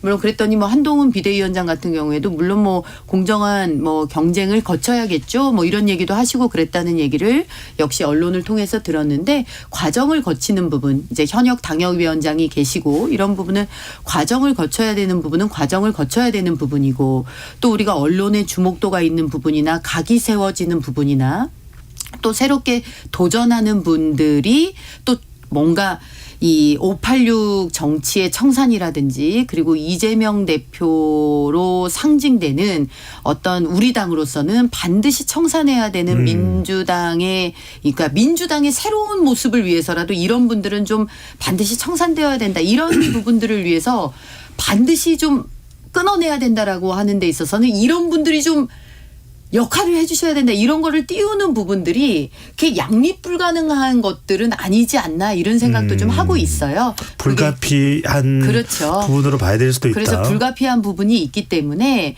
그게 바로 저는 공천 과정의 운영의 묘가 필요한 부분이고 뭐 불공정성의 시비가 안 붙도록 아마 공관위에서 잘 정리를 하시지 않을까 싶습니다. 저는 한동훈 비대위원장의 약간 이 아마추어 그러니까 정치 경험이 없다는 게 여기서 드러난 것 같아요. 그러니까 지금은 선거 기간이 아니어서 지금 이제 그분이 김경률 비대위원이 공천을 받은 것도 아닌데 특히나 본인이 영입해가지고 데려온 비대위원을 지금 거기서 당협위원장도 있고 뛰고 있는 후보가 있는 앞에서 그런 말씀을 하신다는 게 상당히 이 국민의힘 공천 시스템이 뭐 제대로 작동되고 있는 거냐 그냥 비대위원장이 그냥 막 공천하는 거냐 이런 오해를 불러일으킬 수 있게 충분히 이제 조금 발언을 하신 것 같고 또 하나는 뭐였냐면은 사실은 그 지난 주말에 한동훈 비대위원장이 고위당정 협의회에서 그 대학생 뭐 그 정책 발표를 하면서 그 국무총리한테 그거를 약간 뭐 주문하더라고요. 정책을 짜어라 약간 이런 식으로. 그러니까 그 고위당정 협의회는 여당의 안을 그냥 정부 안이랑 협의하는 테이블인데 거기서 그런 말씀을 하셔가지고 제가 그 이야기를 한 거예요. 그렇게 선거대책위원회 보셨다는 거죠. 네. 선거대책위원회겠다. 거기서 이제 그렇게 주문이 나와요. 원래 모두 발언에 이제 계획되지 않은 발언을 즉석에서 발언했다. 뭐 이렇게 이제 언론이 크게 막 나왔는데 그런 발언들 보면은 약간 조금 계속 실수가 조금 있으시다. 이렇게 좀 보고 싶습니다. 원래 고위 당정이라는 게 무슨 시나리오처럼 뭔가를 사전에 다 해놓고 연기자들이 연기하듯이 하는 거는 아닙니다. 그리고 당이 민심을 감안해서 정부의 소위 말하는 탁상 행정에 그치지 아니하도록 민심 가려운 데를 긁어줄 수 있는, 그리고 그 국민들이 원하는 폐부를 긁어줄 수 있는 정책을 주문하기도 하거든요. 근데 시기가 시기이니만큼 그게 뭐 꼭 총선용이 아닌가 하는 그런 의심의 눈초리를 받기도 하지만, 꼭 필요한 정책의 경우에는 이런 좀 정책 좀 해다오라고 주문하기 위해서 있는 게 또 고위당정이기도 합니다. 그래서 그런 부분은 한동훈 비대위원장이 정치에 입문을 해서 비대위원장을 맡으면서 이제 뭐 테이블에 올려서 얘기할 수 있는 부분을 얘기했다, 이렇게 볼 수도 있는 거고요. 저는 뭐 전 행정관님 말씀에 동의하는 부분도 있어요. 김경률 비대위원 같은 경우에 뭐 마포에 출사표를 던지는 거 얼마든지 뒤에 얘기할 수도 있어요. 꼭 뭐 신년 인사회에서 그 자리에서 손 들어 올리지 않았었더라도 얼마든지 뭐 주목받을 수 있는데, 그 자리에서 뭐 꼭 그러지 않았어도 된다. 그만큼, 그런데 이거는 읽을 수 있는 거죠. 그만큼 그 정청래로 상징되는 586 청산에 대해서 한동훈 위원장의 의지가 강하다라는 점, 그리고 반드시 그 승리를 하겠다라는 의지가 그만큼 강하다는 점, 그 점은 우리가 읽고 넘어갈 수 있었다. 뭐 이렇게 볼 수 있겠네요, 저는. 네. 여행정관께 또 이 부분 여쭤보겠습니다. 이재명 대표가 뭐 답을 해야 될 사안이다, 이렇게 해석되기도 하는데, 한동훈 비대위원장이 병리평으로 가겠다, 이재명 대표가 이제 비례대표 제도에 대해서 답해달라, 이렇게 이야기를 했는데, 당내에서는 상당히 좀 고민이 되는 그런 이슈입니다. 이재명 대표는 약간 병리평 쪽으로 갈 것처럼 또 거론을 하기도 했었는데 아직까지 확정되지는 않았습니다. 당의 내용은, 당의 지금 상황은 어느 쪽으로 가는 겁니까? 병리평입니까? 준연동형 비례대표제입니까? 지금 당내에서도 선거제도 관련해서는 뭐 의원님들끼리도 서로 뭐 의견이 이제 확실하게 조금 있으신 것 같고, 그리고 뭐 최근에는 이제 뭐 당이 연동형으로 조금 기울지 않았냐, 그런 분위기가 전해진다. 최근에는요? 이런 보도들이 있거든요. 저는 그런 걸 기류를 익히지 못했는데 그런 뭐 기류들도 조금 있어 가지고요. 뭐 사실은 저도 좀 궁금하긴 합니다. 근데 저는 개인적으로는 저는 병리평으로 가야 된다, 이렇게 주장을 하고 있거든요. 그래서 이거 같은 경우에는 뭐 어쨌든 뭐 당에서 빨리 뭐 결정을 하지 않을까, 이렇게 생각을 합니다. 병리평 준연동형 비례대표제. 지금 국민의힘은 한동훈 비대위원장도 분명히 이야기했습니다. 병리평으로 간다. 그리고 준연동형 비례대표제는 국민의힘은 원치 않지만 만약에 다수당이 그렇게 고집을 하면 우리도 위성정당 만든다.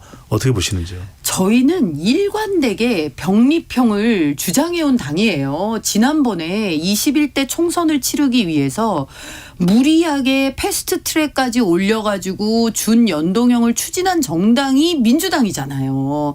그 과정에서 의원들이 지금도 제 기억에는 한 20명 정도의 그 의원들이 검찰 수사를 통해 가지고 재판받고 있어요. 이거 사과도 안 하면서 아직까지도 지금 선거법에 대해서 입장을 정하지 않고 있는 거, 이거 사과 진짜 하셔야 됩니다.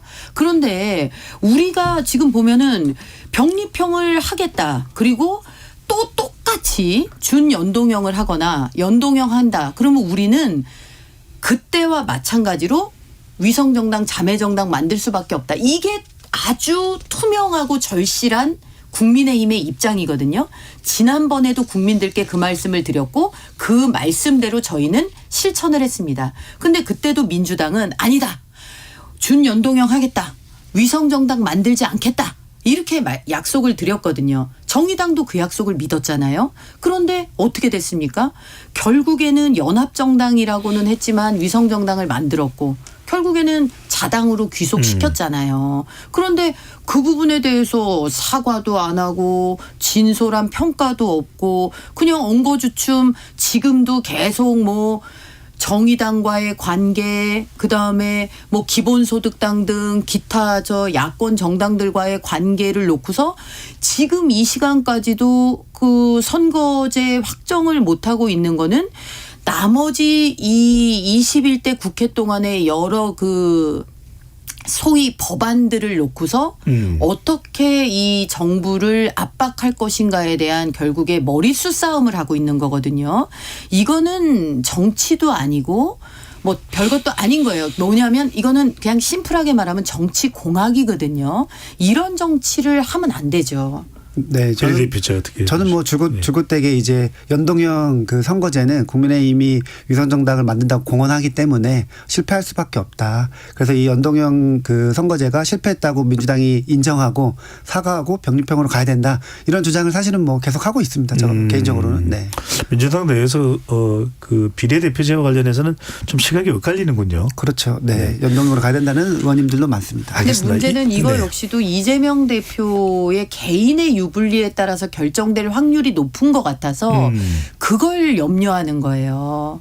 개인의 유불리 뭐 저는 전혀 상관없는 것 같고요. 이거는 이제 당내에서 의견이 엇갈리고 있기 때문에 결정이 늦어질 수밖에 없고, 그러니까 예전에도 선거법 같은 경우에는 한두 달 전에 계속 통과됐거든요. 네. 선거구 획정까지 같이 합쳐서 뭐 그런 전례를 볼 때 특별히 그게 크게 늦게 정해진다 뭐 이런 것도 또 수치를 그러니까 일자를 봐야 되겠지만 네. 아마 그렇게 아마 저는 뭐 알고 있습니다. 전 비서관 말씀은 이재명 대표가 병립형을 강조한 이유가 병립형을 해야 이재명 대표 원하는 사람을 비례대표 후보로 만들 수 있다는 그 주장인 것 같은데 그 부분에 대해서는 어떻게 생각하시는지? 아니에요. 그 지금 당대표 마음대로 그렇게 뭐 비례 순번이나 이런 걸 정할 수 없고요. 다 투표를 합니다. 그렇기 때문에 뭐 이재명 대표 마음대로 꽂을 수 있는 그런 구조는 아닙니다. 네. 뭐 이재명 대표 마음대로 꽂지를 못할 수 없을 거다라고 보여지고요. 왜냐하면 룰이 있지만 룰이 아닐 수가 있는 것들이 현실에서 이제 벌어지고, 이재명 대표 역시도 지금 병립형으로 가서 개항을 버리고 지금 이제 그 병립형 정당의 비례대표로 옮겨앉는 거 아니냐라는 의구심을 계속해서 받고 있는 상황이고 네. 뭐 이런 상황들이 있기 때문에 지금 계속 의구심의 눈초리를 보내는 거죠. 네. 전 비서관께서 말씀하셨던 대로 전희경 전 비서관이 말씀하셨던 대로 아직은 의구심입니다. 네, 의구심을 보내고 있습니다. 자, 이 와중에 한동훈 비대위원장의 또 발언이 큰 주목을 끌고 있고 논란이 되기도 합니다.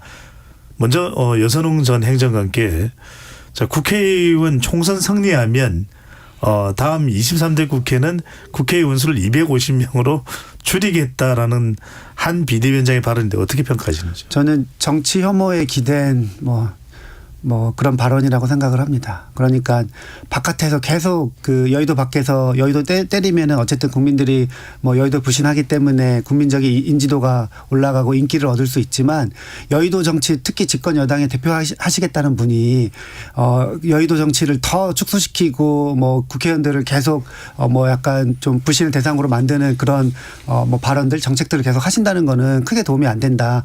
그런 주장을 많이 하신 분들이 많아요. 안철수 의원 같은 경우에도 아마 의원 축소 이야기 많이 하셨을 겁니다. 그리고 뭐 황교안 대표도 그런 말씀을 하신 걸로 알고 있고요. 근데 그게 한 번도 성공한 적이 없어요. 그러니까 국민들 입장에서 보면은 좋은 말이지만 따지고 보면은 그 국회의원 수 무조건 줄이는 게 국민들한테 좋은 것도 아니고요. 그리고 지금 우리나라 국회의원 수는 뭐 선진국에 비해서 숫자가 더 부족하다고 이야기를 하고 있잖아요.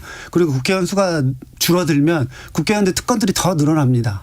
왜냐면은 뭐 예를 들면은 지방의회 지방의회 구성하는 의원이 되게 적은 뭐 단체 있잖아요. 그 같은 경우에는 뭐 제가 알기로는 막 시의원이 6명인 데가 시의회가 있는데 네. 거기는 시의원이 하나가 시장이랑 권한이 거의 똑같다 그러더라고요. 왜냐면은 시의회에서 모든 거 예산이나 이런 거를 가지고 있기 때문에 통과시켜줘야 되는데 숫자가 적으니까 거의 시장만큼 권한 누리는 거예요. 그러면 지금 국회의원 수 점점 줄일수록 국회의원들은 더 권력화되는 겁니다. 전 비서관님은 어떻게 보십니까? 김기현 전 대표가 30명 줄이자고 그랬는데 별 소득이 없었고 일각에서는 또 의회 지형 구조 또 전문가들은 오히려 숫자를 더 늘리는 방안 또는 세비 감축이나 또는 보좌진 효율적 운영 이런 부분들을 다 강조했어야 되는 건 아니냐라는 얘기하는데 왜 이야기를 꺼냈을까요? 보통 국회는 입법부고요. 입법부가 있는 이유는 행정부를 견제하는 게 입법부의 가장 중요한 기능입니다. 그러면 행정부를 견제한다는 거는 행정부의 방망과 비효율을 견제해야 되는데 입법부 자체가 방망과 비효율의 원흉이 되고 있는 것이 지금 대한민국 입법부의 현실이거든요. 그렇기 때문에 오히려 행정부보다도 더 큰 불신과 미움을 받고 있는 것이 현실이죠. 그래서 이 부분에 대한 문제 의식 때문에 의석수 축소라는 어떤 그 극약 처방이 나오고 있는 것이고 그것이 국민적 호응을 얻고 있는 것이다. 저는 이렇게 생각을 합니다. 그래서 국회 의석수 축소라는 것이 국민들의 공감대를 얻고 있는 것이다. 이렇게 생각을 하고 의석수 축소만큼 저는 중요한 게 뭐 보통 그래요. 국회를 통과하면은 정부 예산보다도 이게 줄어야 되는데 예산안보다도 오히려 국회를 통과하면서 정부가 애초에 수립한 예산보다 늘어나는 거. 이 초현실 같은 쪽지 현실이 예산, 지역 예산. 그럼요. 네. 그게 언제부턴가 당연시되거든요. 그리고 기초 시군구 의회라든지 뭐 시도의회 언제부턴가 도대체 국회의원이 하는 일은 뭐고 시도의회, 시군구 의회 의원들이 하는 일이 뭐지? 국민들이 차이를 못 느끼는 이런 현실이 되고 있어요. 그래서 이게 좀 한번 전체 구조 진단을 통해 가지고 이 구조 개혁을 한번 할 때가 되지 않았나 이런 문제 의식을 갖고 있고 그것을 좀 간명하게 표현한 그런 상황이다. 네. 이렇게 좀 저는 그렇게 좀 해석을 합니다. 구체적인 건 둘째치고 화두를 던졌다. 그렇죠. 화두를 던졌다라고 보고요. 그것에 대해서 아마 공감하시는 분들이 많으실 거다 이렇게 생각을 합니다.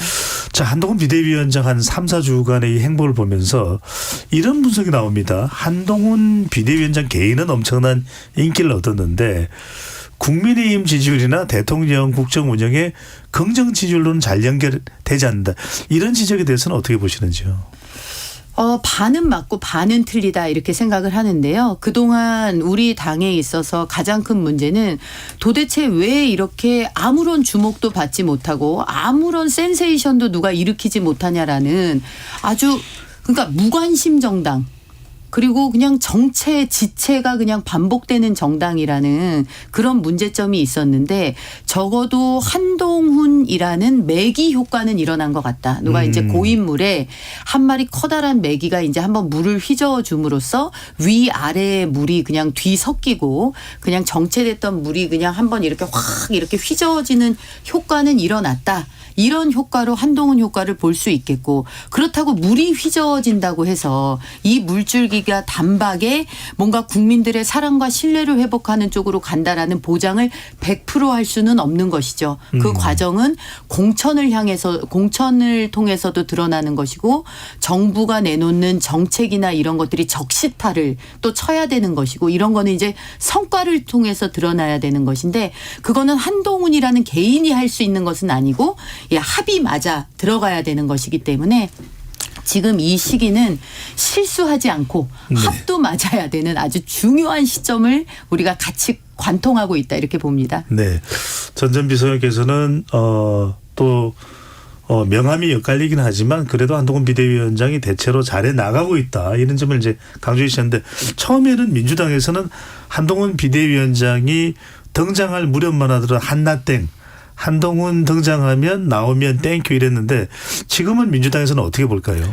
그때 이제 그런 한나땡이라는 이야기가 있고 또 그렇게 이야기하면 안 된다. 경계하는 목소리도 굉장히 많았거든요. 저는 그렇게 경계하는 목소리 쪽에 그 조금 뭐 의견이 조금 더 이제 뭐 싫었었는데 사실은 한나땡으로 조금 약간 한동훈 카드가 약간 혁신 바람을 못 일으키고 있어요. 그러니까 국민의힘이 그 강서보궐 선거 지고 나서 이제 그 지도부를 이렇게 바꾸고 비대위 체제로 전환을 했는데 유일한 카드가 한동훈 비대위원장 그 카드였고 그 뒤로 이제 카드가 없는 거예요. 그러니까 한동훈 비대위원장이 그 비대위원장 수락하고 나서 그 뒤로 뭔가 이벤트와 메시지를 만들어내야 됐었는데 계속 그냥 이재명 때리기 그리고 무슨 뭐 정치개혁 아젠다도 사실 너무 식상하고 그러니까 뭐 새로운 카드가 없어가지고 히든 카드를 조금 보여줘야 된다 뭐 이렇게 좀 생각을 하고 있고요. 그런데 지금 한동훈 비대위원장이 결국은 국민들이 바라는 히든 카드는 지금 낮은 지지율의 윤석열 대통령 뭐 용산 대통령실과의 약간 차별화인데 그 차별화만이 유일한 히든카드가 아닐까. 근데 그거를 지금 못 꺼내고 있는 거죠. 안 꺼내는 건지 못 꺼내는 건지 잘 모르겠습니다. 네. 두 분으로부터 다르게 평가받는 한동훈 비대위원장 또 이재명 대표 당무 복귀 이후에 과연 전국은 또 어떻게 흘러갈지 앞으로 더 살펴보도록 하겠습니다. 지금까지 전희경 전 대통령실 정무비서관 여선웅 전 청와대 행정관 두 분과 함께했습니다. 잘 들었습니다. 감사합니다. 네, 고맙습니다.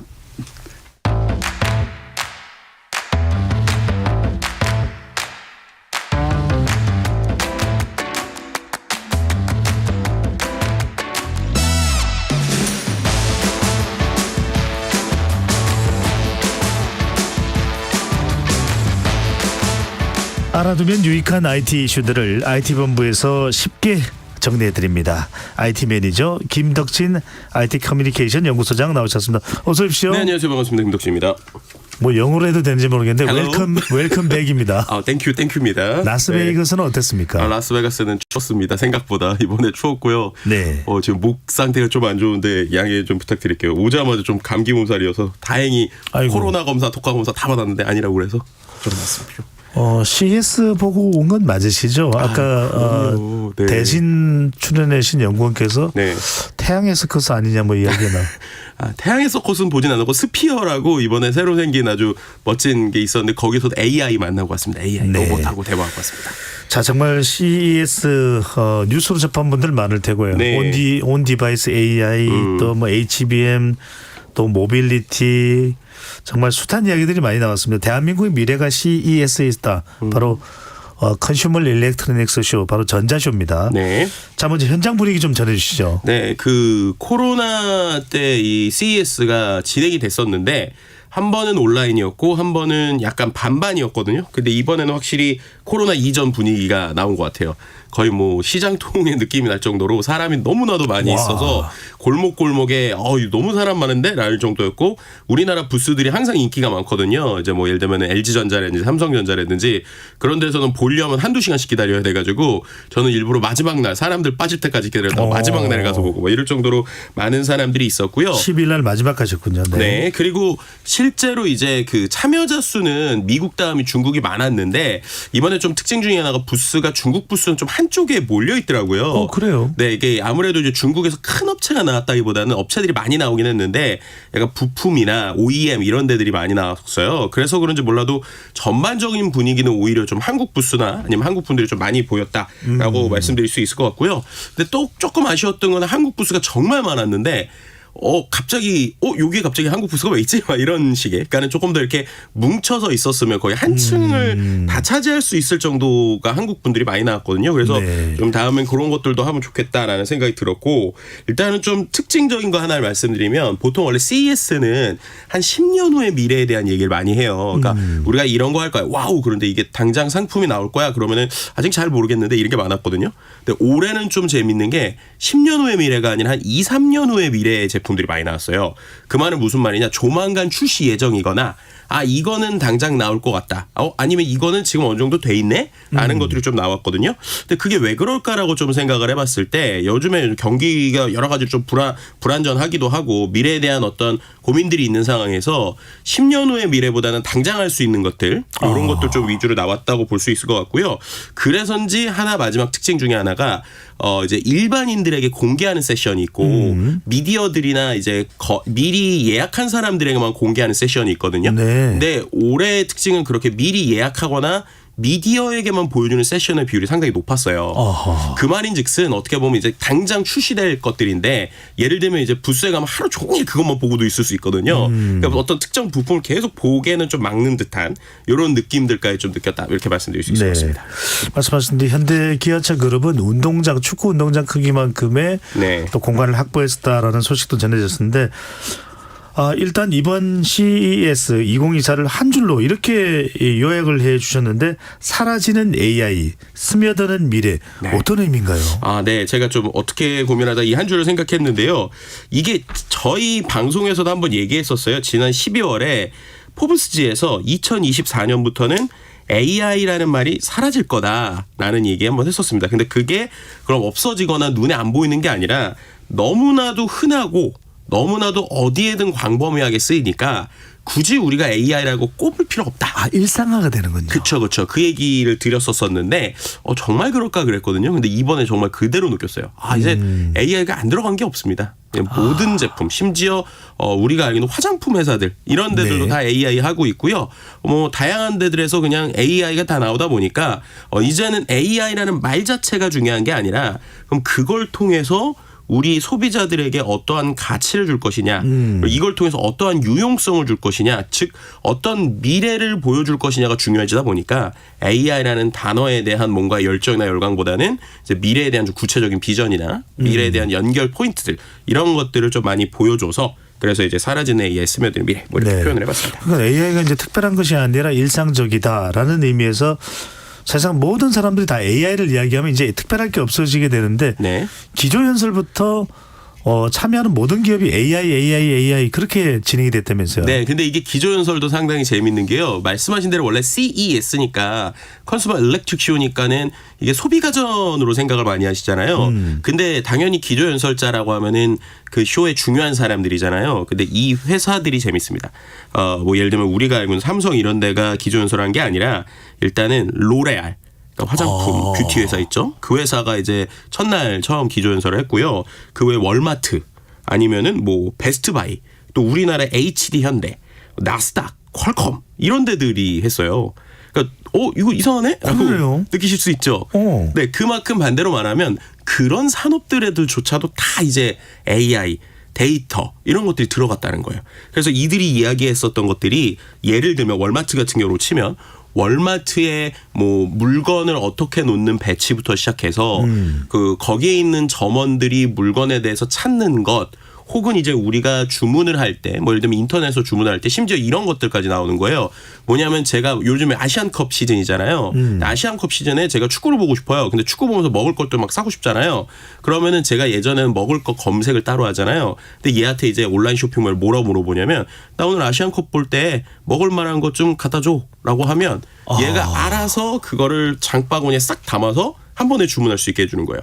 그런 거조차도 AI가 들어가 있는 겁니다. 야, 고민을 해결해 주네요. 그렇죠. 그러니까 우리가 말하는 챗GPT, 우리가 이 시간에 많이 얘기했잖아요. 네. 그런 게 결국 그 안에 그렇게 들어간다고 보시면 돼요. 그러니까 수많은 구매 데이터나 여러 가지가 있는데 그 안에서 내가 뭔가를 얘기하면 알아서 얘가 센스 있게 갖다 주고 그걸 통해서 구조화하는 이런 데들까지 다 서비스로 들어가니까 말씀드렸던 대로 중장비 회사는 중장비를 컨트롤할 때 AI를 갖고 자율주행 어떻게 할 거냐 아니면 어떻게 쉽게 커뮤니케이션 할 거냐 이런 거 얘기하는 거고 아까처럼 화장품 회사는 우리 얼굴에 바를 화장품을 어떤 식으로 쉽게 추천해 줄 거냐 이런 것들을 얘기해 주는 거고 뭐 그 외에 뭐 커머스는 이제 유통에 대한 거 얘기하고 막 이런 식으로 거의 뭐 모든 곳에 AI가 있다 이렇게 말씀드릴 수 있을 것 같습니다. 정말 주식 투자하시는 분들은 유독 이번 CES 관련해서 온 디바이스 AI 말씀 많이 들으셨을 때는 오늘 좀 지식 챙겨가시면 좋을 것 같은데요.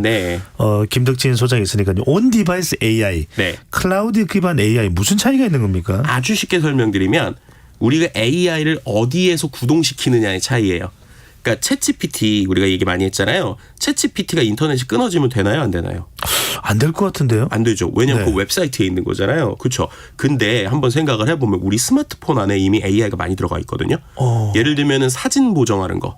사진 찍으면 자동으로 좀 보정되잖아요. 그게 인터넷에 연결돼서 하는 게 아니라 이 기계 안에 그 AI 칩이 있는 거예요. 이런 걸 온디바이스 AI라고 하는 겁니다. 그러니까는 인터넷이 연결돼 있지 않아도 예를 들면 이 온디바이스 AI라는 게 탑재돼 있으면 챗 GPT 비슷한 기능들이 인터넷에 연결 안 되고도 된다. 라고 생각하시면 돼요. 그럼 그렇게 됐을 때 장점이 많겠죠. 예를 들면은 이렇게 한번 생각을 해볼게요. 그럼 온디바이스 AI가 어디 필요하냐? 자율주행을 한번 생각해 보시면 돼요. 자, 자율주행이라고 하는 것도 커뮤니케이션이라고 하는 게 통신을 통해서 계속 되는데 만약에 인터넷이 끊겼다고 생각해 보세요. 그러면은 얘가 멈춰버리죠. 아이고. 근데 멈춰버렸을 때 두 가지 안이 있습니다. 아예 멈추게 하는 게 있고 임시로라도 돌아가게 해야 되는 부분이 있잖아요. 그래서 모든 중장비 자동차나 자율주행 한다는 차에는 다 이 온디바이스 AI 칩이 이번에 들어가 있어요. 이게 뭐냐면 이 온디바이스 AI로 갖고 그럼 자율주행을 완전히 대체할 수는 없습니다. 하지만 잠깐 통신 끊겼을 때 위험할 때 한 5분 10분은 얘가 그걸로 대체해 줄 수 있는 거예요. 그러니까 비상장치처럼 들어갈 수 있는 거죠. 그리고 또 이제 냉장고나 이런 데들은 생각해 보시면 저희가 냉장고한테 AI로 얘기를 한다고 갑자기 막 냉장고한테 뭔가 기획서를 써달라고까지는 안 할 거잖아요. 그렇죠. 그냥 물어보는 질문들이 되게 한 뭐 몇백 개, 몇천 개 있겠죠. 제한돼 있겠죠. 그거는 데이터가 크지 않기 때문에 그런 거는 굳이 인터넷에 연결해서 계속 챗GPT 안 하고 이 부품 안에다가 온디바이스를 넣을 수 있는 거예요. 그런 형태들로 결국에는 기계의 특성이나 종류에 따라서 이 온디바이스 AI를 잘 활용하면 굳이 계속 인터넷에 연결되고 굳이 데이터를 계속 쓰지 않아도 이게 가능하다. 그럼 그런 부분이 어딜까 보면 우리나라가 집중하는 이유가 우리나라는 대부분 다 제조잖아요. 그럼 냉장고, 세탁기, 뭐 아니면은 자동차, 아니면 핸드폰 이런 거에는 다 온디바이스 AI가 들어가기 좋은 것들이죠. 그래서 이제 그렇게 된다 이렇게 말씀드릴 수 있습니다. 그러니까 요즘에 정말 반도체 관련해서 온디 이야기가 많이 나오는데 삼성이 이제 올해 갤럭시 휴대폰 새로운 이제 상품이 네. 제품이 나올 텐데 버전이 나오는데 신모델이 나오는데 여기에도 온 디바이스 AI가 들어간다면서요? 네, 맞습니다. 지금까지도 스마트폰에 원래 온 디바이스 AI 칩이 들어 있었거든요. 근데 그 거는 아까 말씀드린 대로 단순히 뭔가 우리 사진 보정해 주거나 핸드폰에 뭐 음질을 좋게 하거나 이런 쪽이었는데 이번에 오늘 아침에 이제 갤럭시 S24가 이제 미국에서 공개가 됐어요. 정확하게는 어떤 거랑 더 발표를 한 건데 그때 이제 가장 컸던 게 통역 기능이죠. 통역 기능.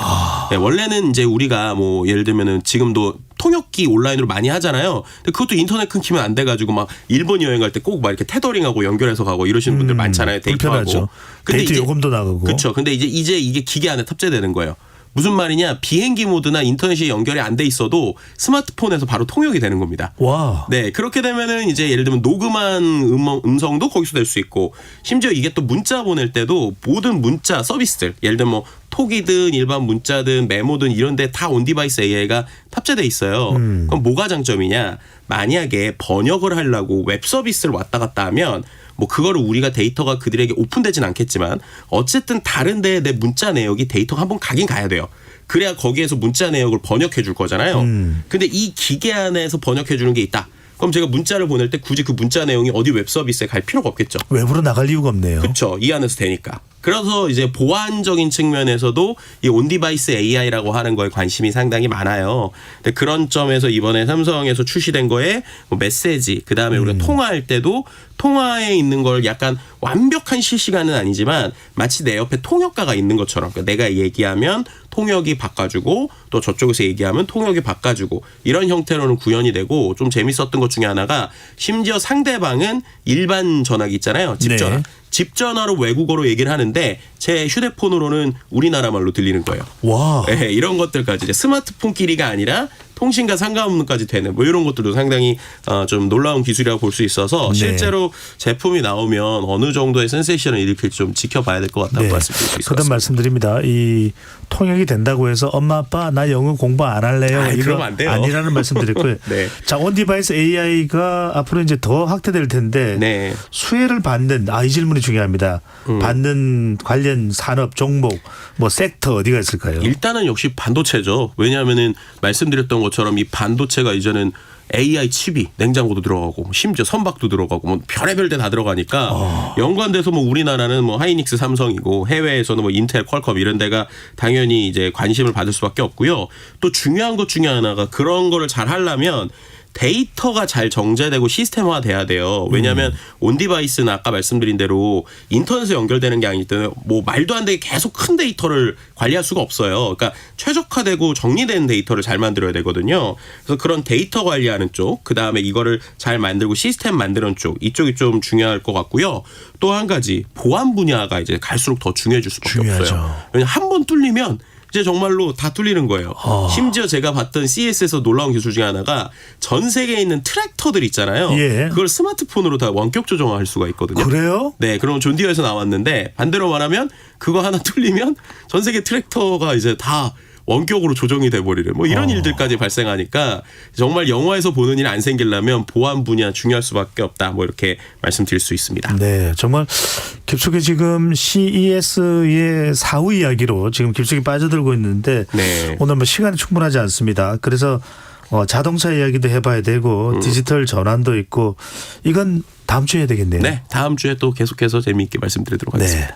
CES는 계속됩니다. To be continued. 자, 오늘 김덕진 IT 커뮤니케이션 연구소장과 함께 CES 현장 이야기 나눠봤습니다. 오늘 말씀 고맙습니다. 네, 감사합니다. 배종찬의 시사본부 오늘 준비한 소식은 여기까지입니다. 여러분들 어떻게 들으셨는지요? 자, 눈이 왔다고 해도 또 눈이 또 녹아내리고 또 날씨가 좀 추워졌다가 따뜻해지고 변덕스럽습니다. 여러분들 건강관리 꼭 잘해 주시면 좋겠습니다. 저는 내일 낮 12시 20분에 다시 돌아오겠습니다. 행복하고 더 행복한 오후 되십시오.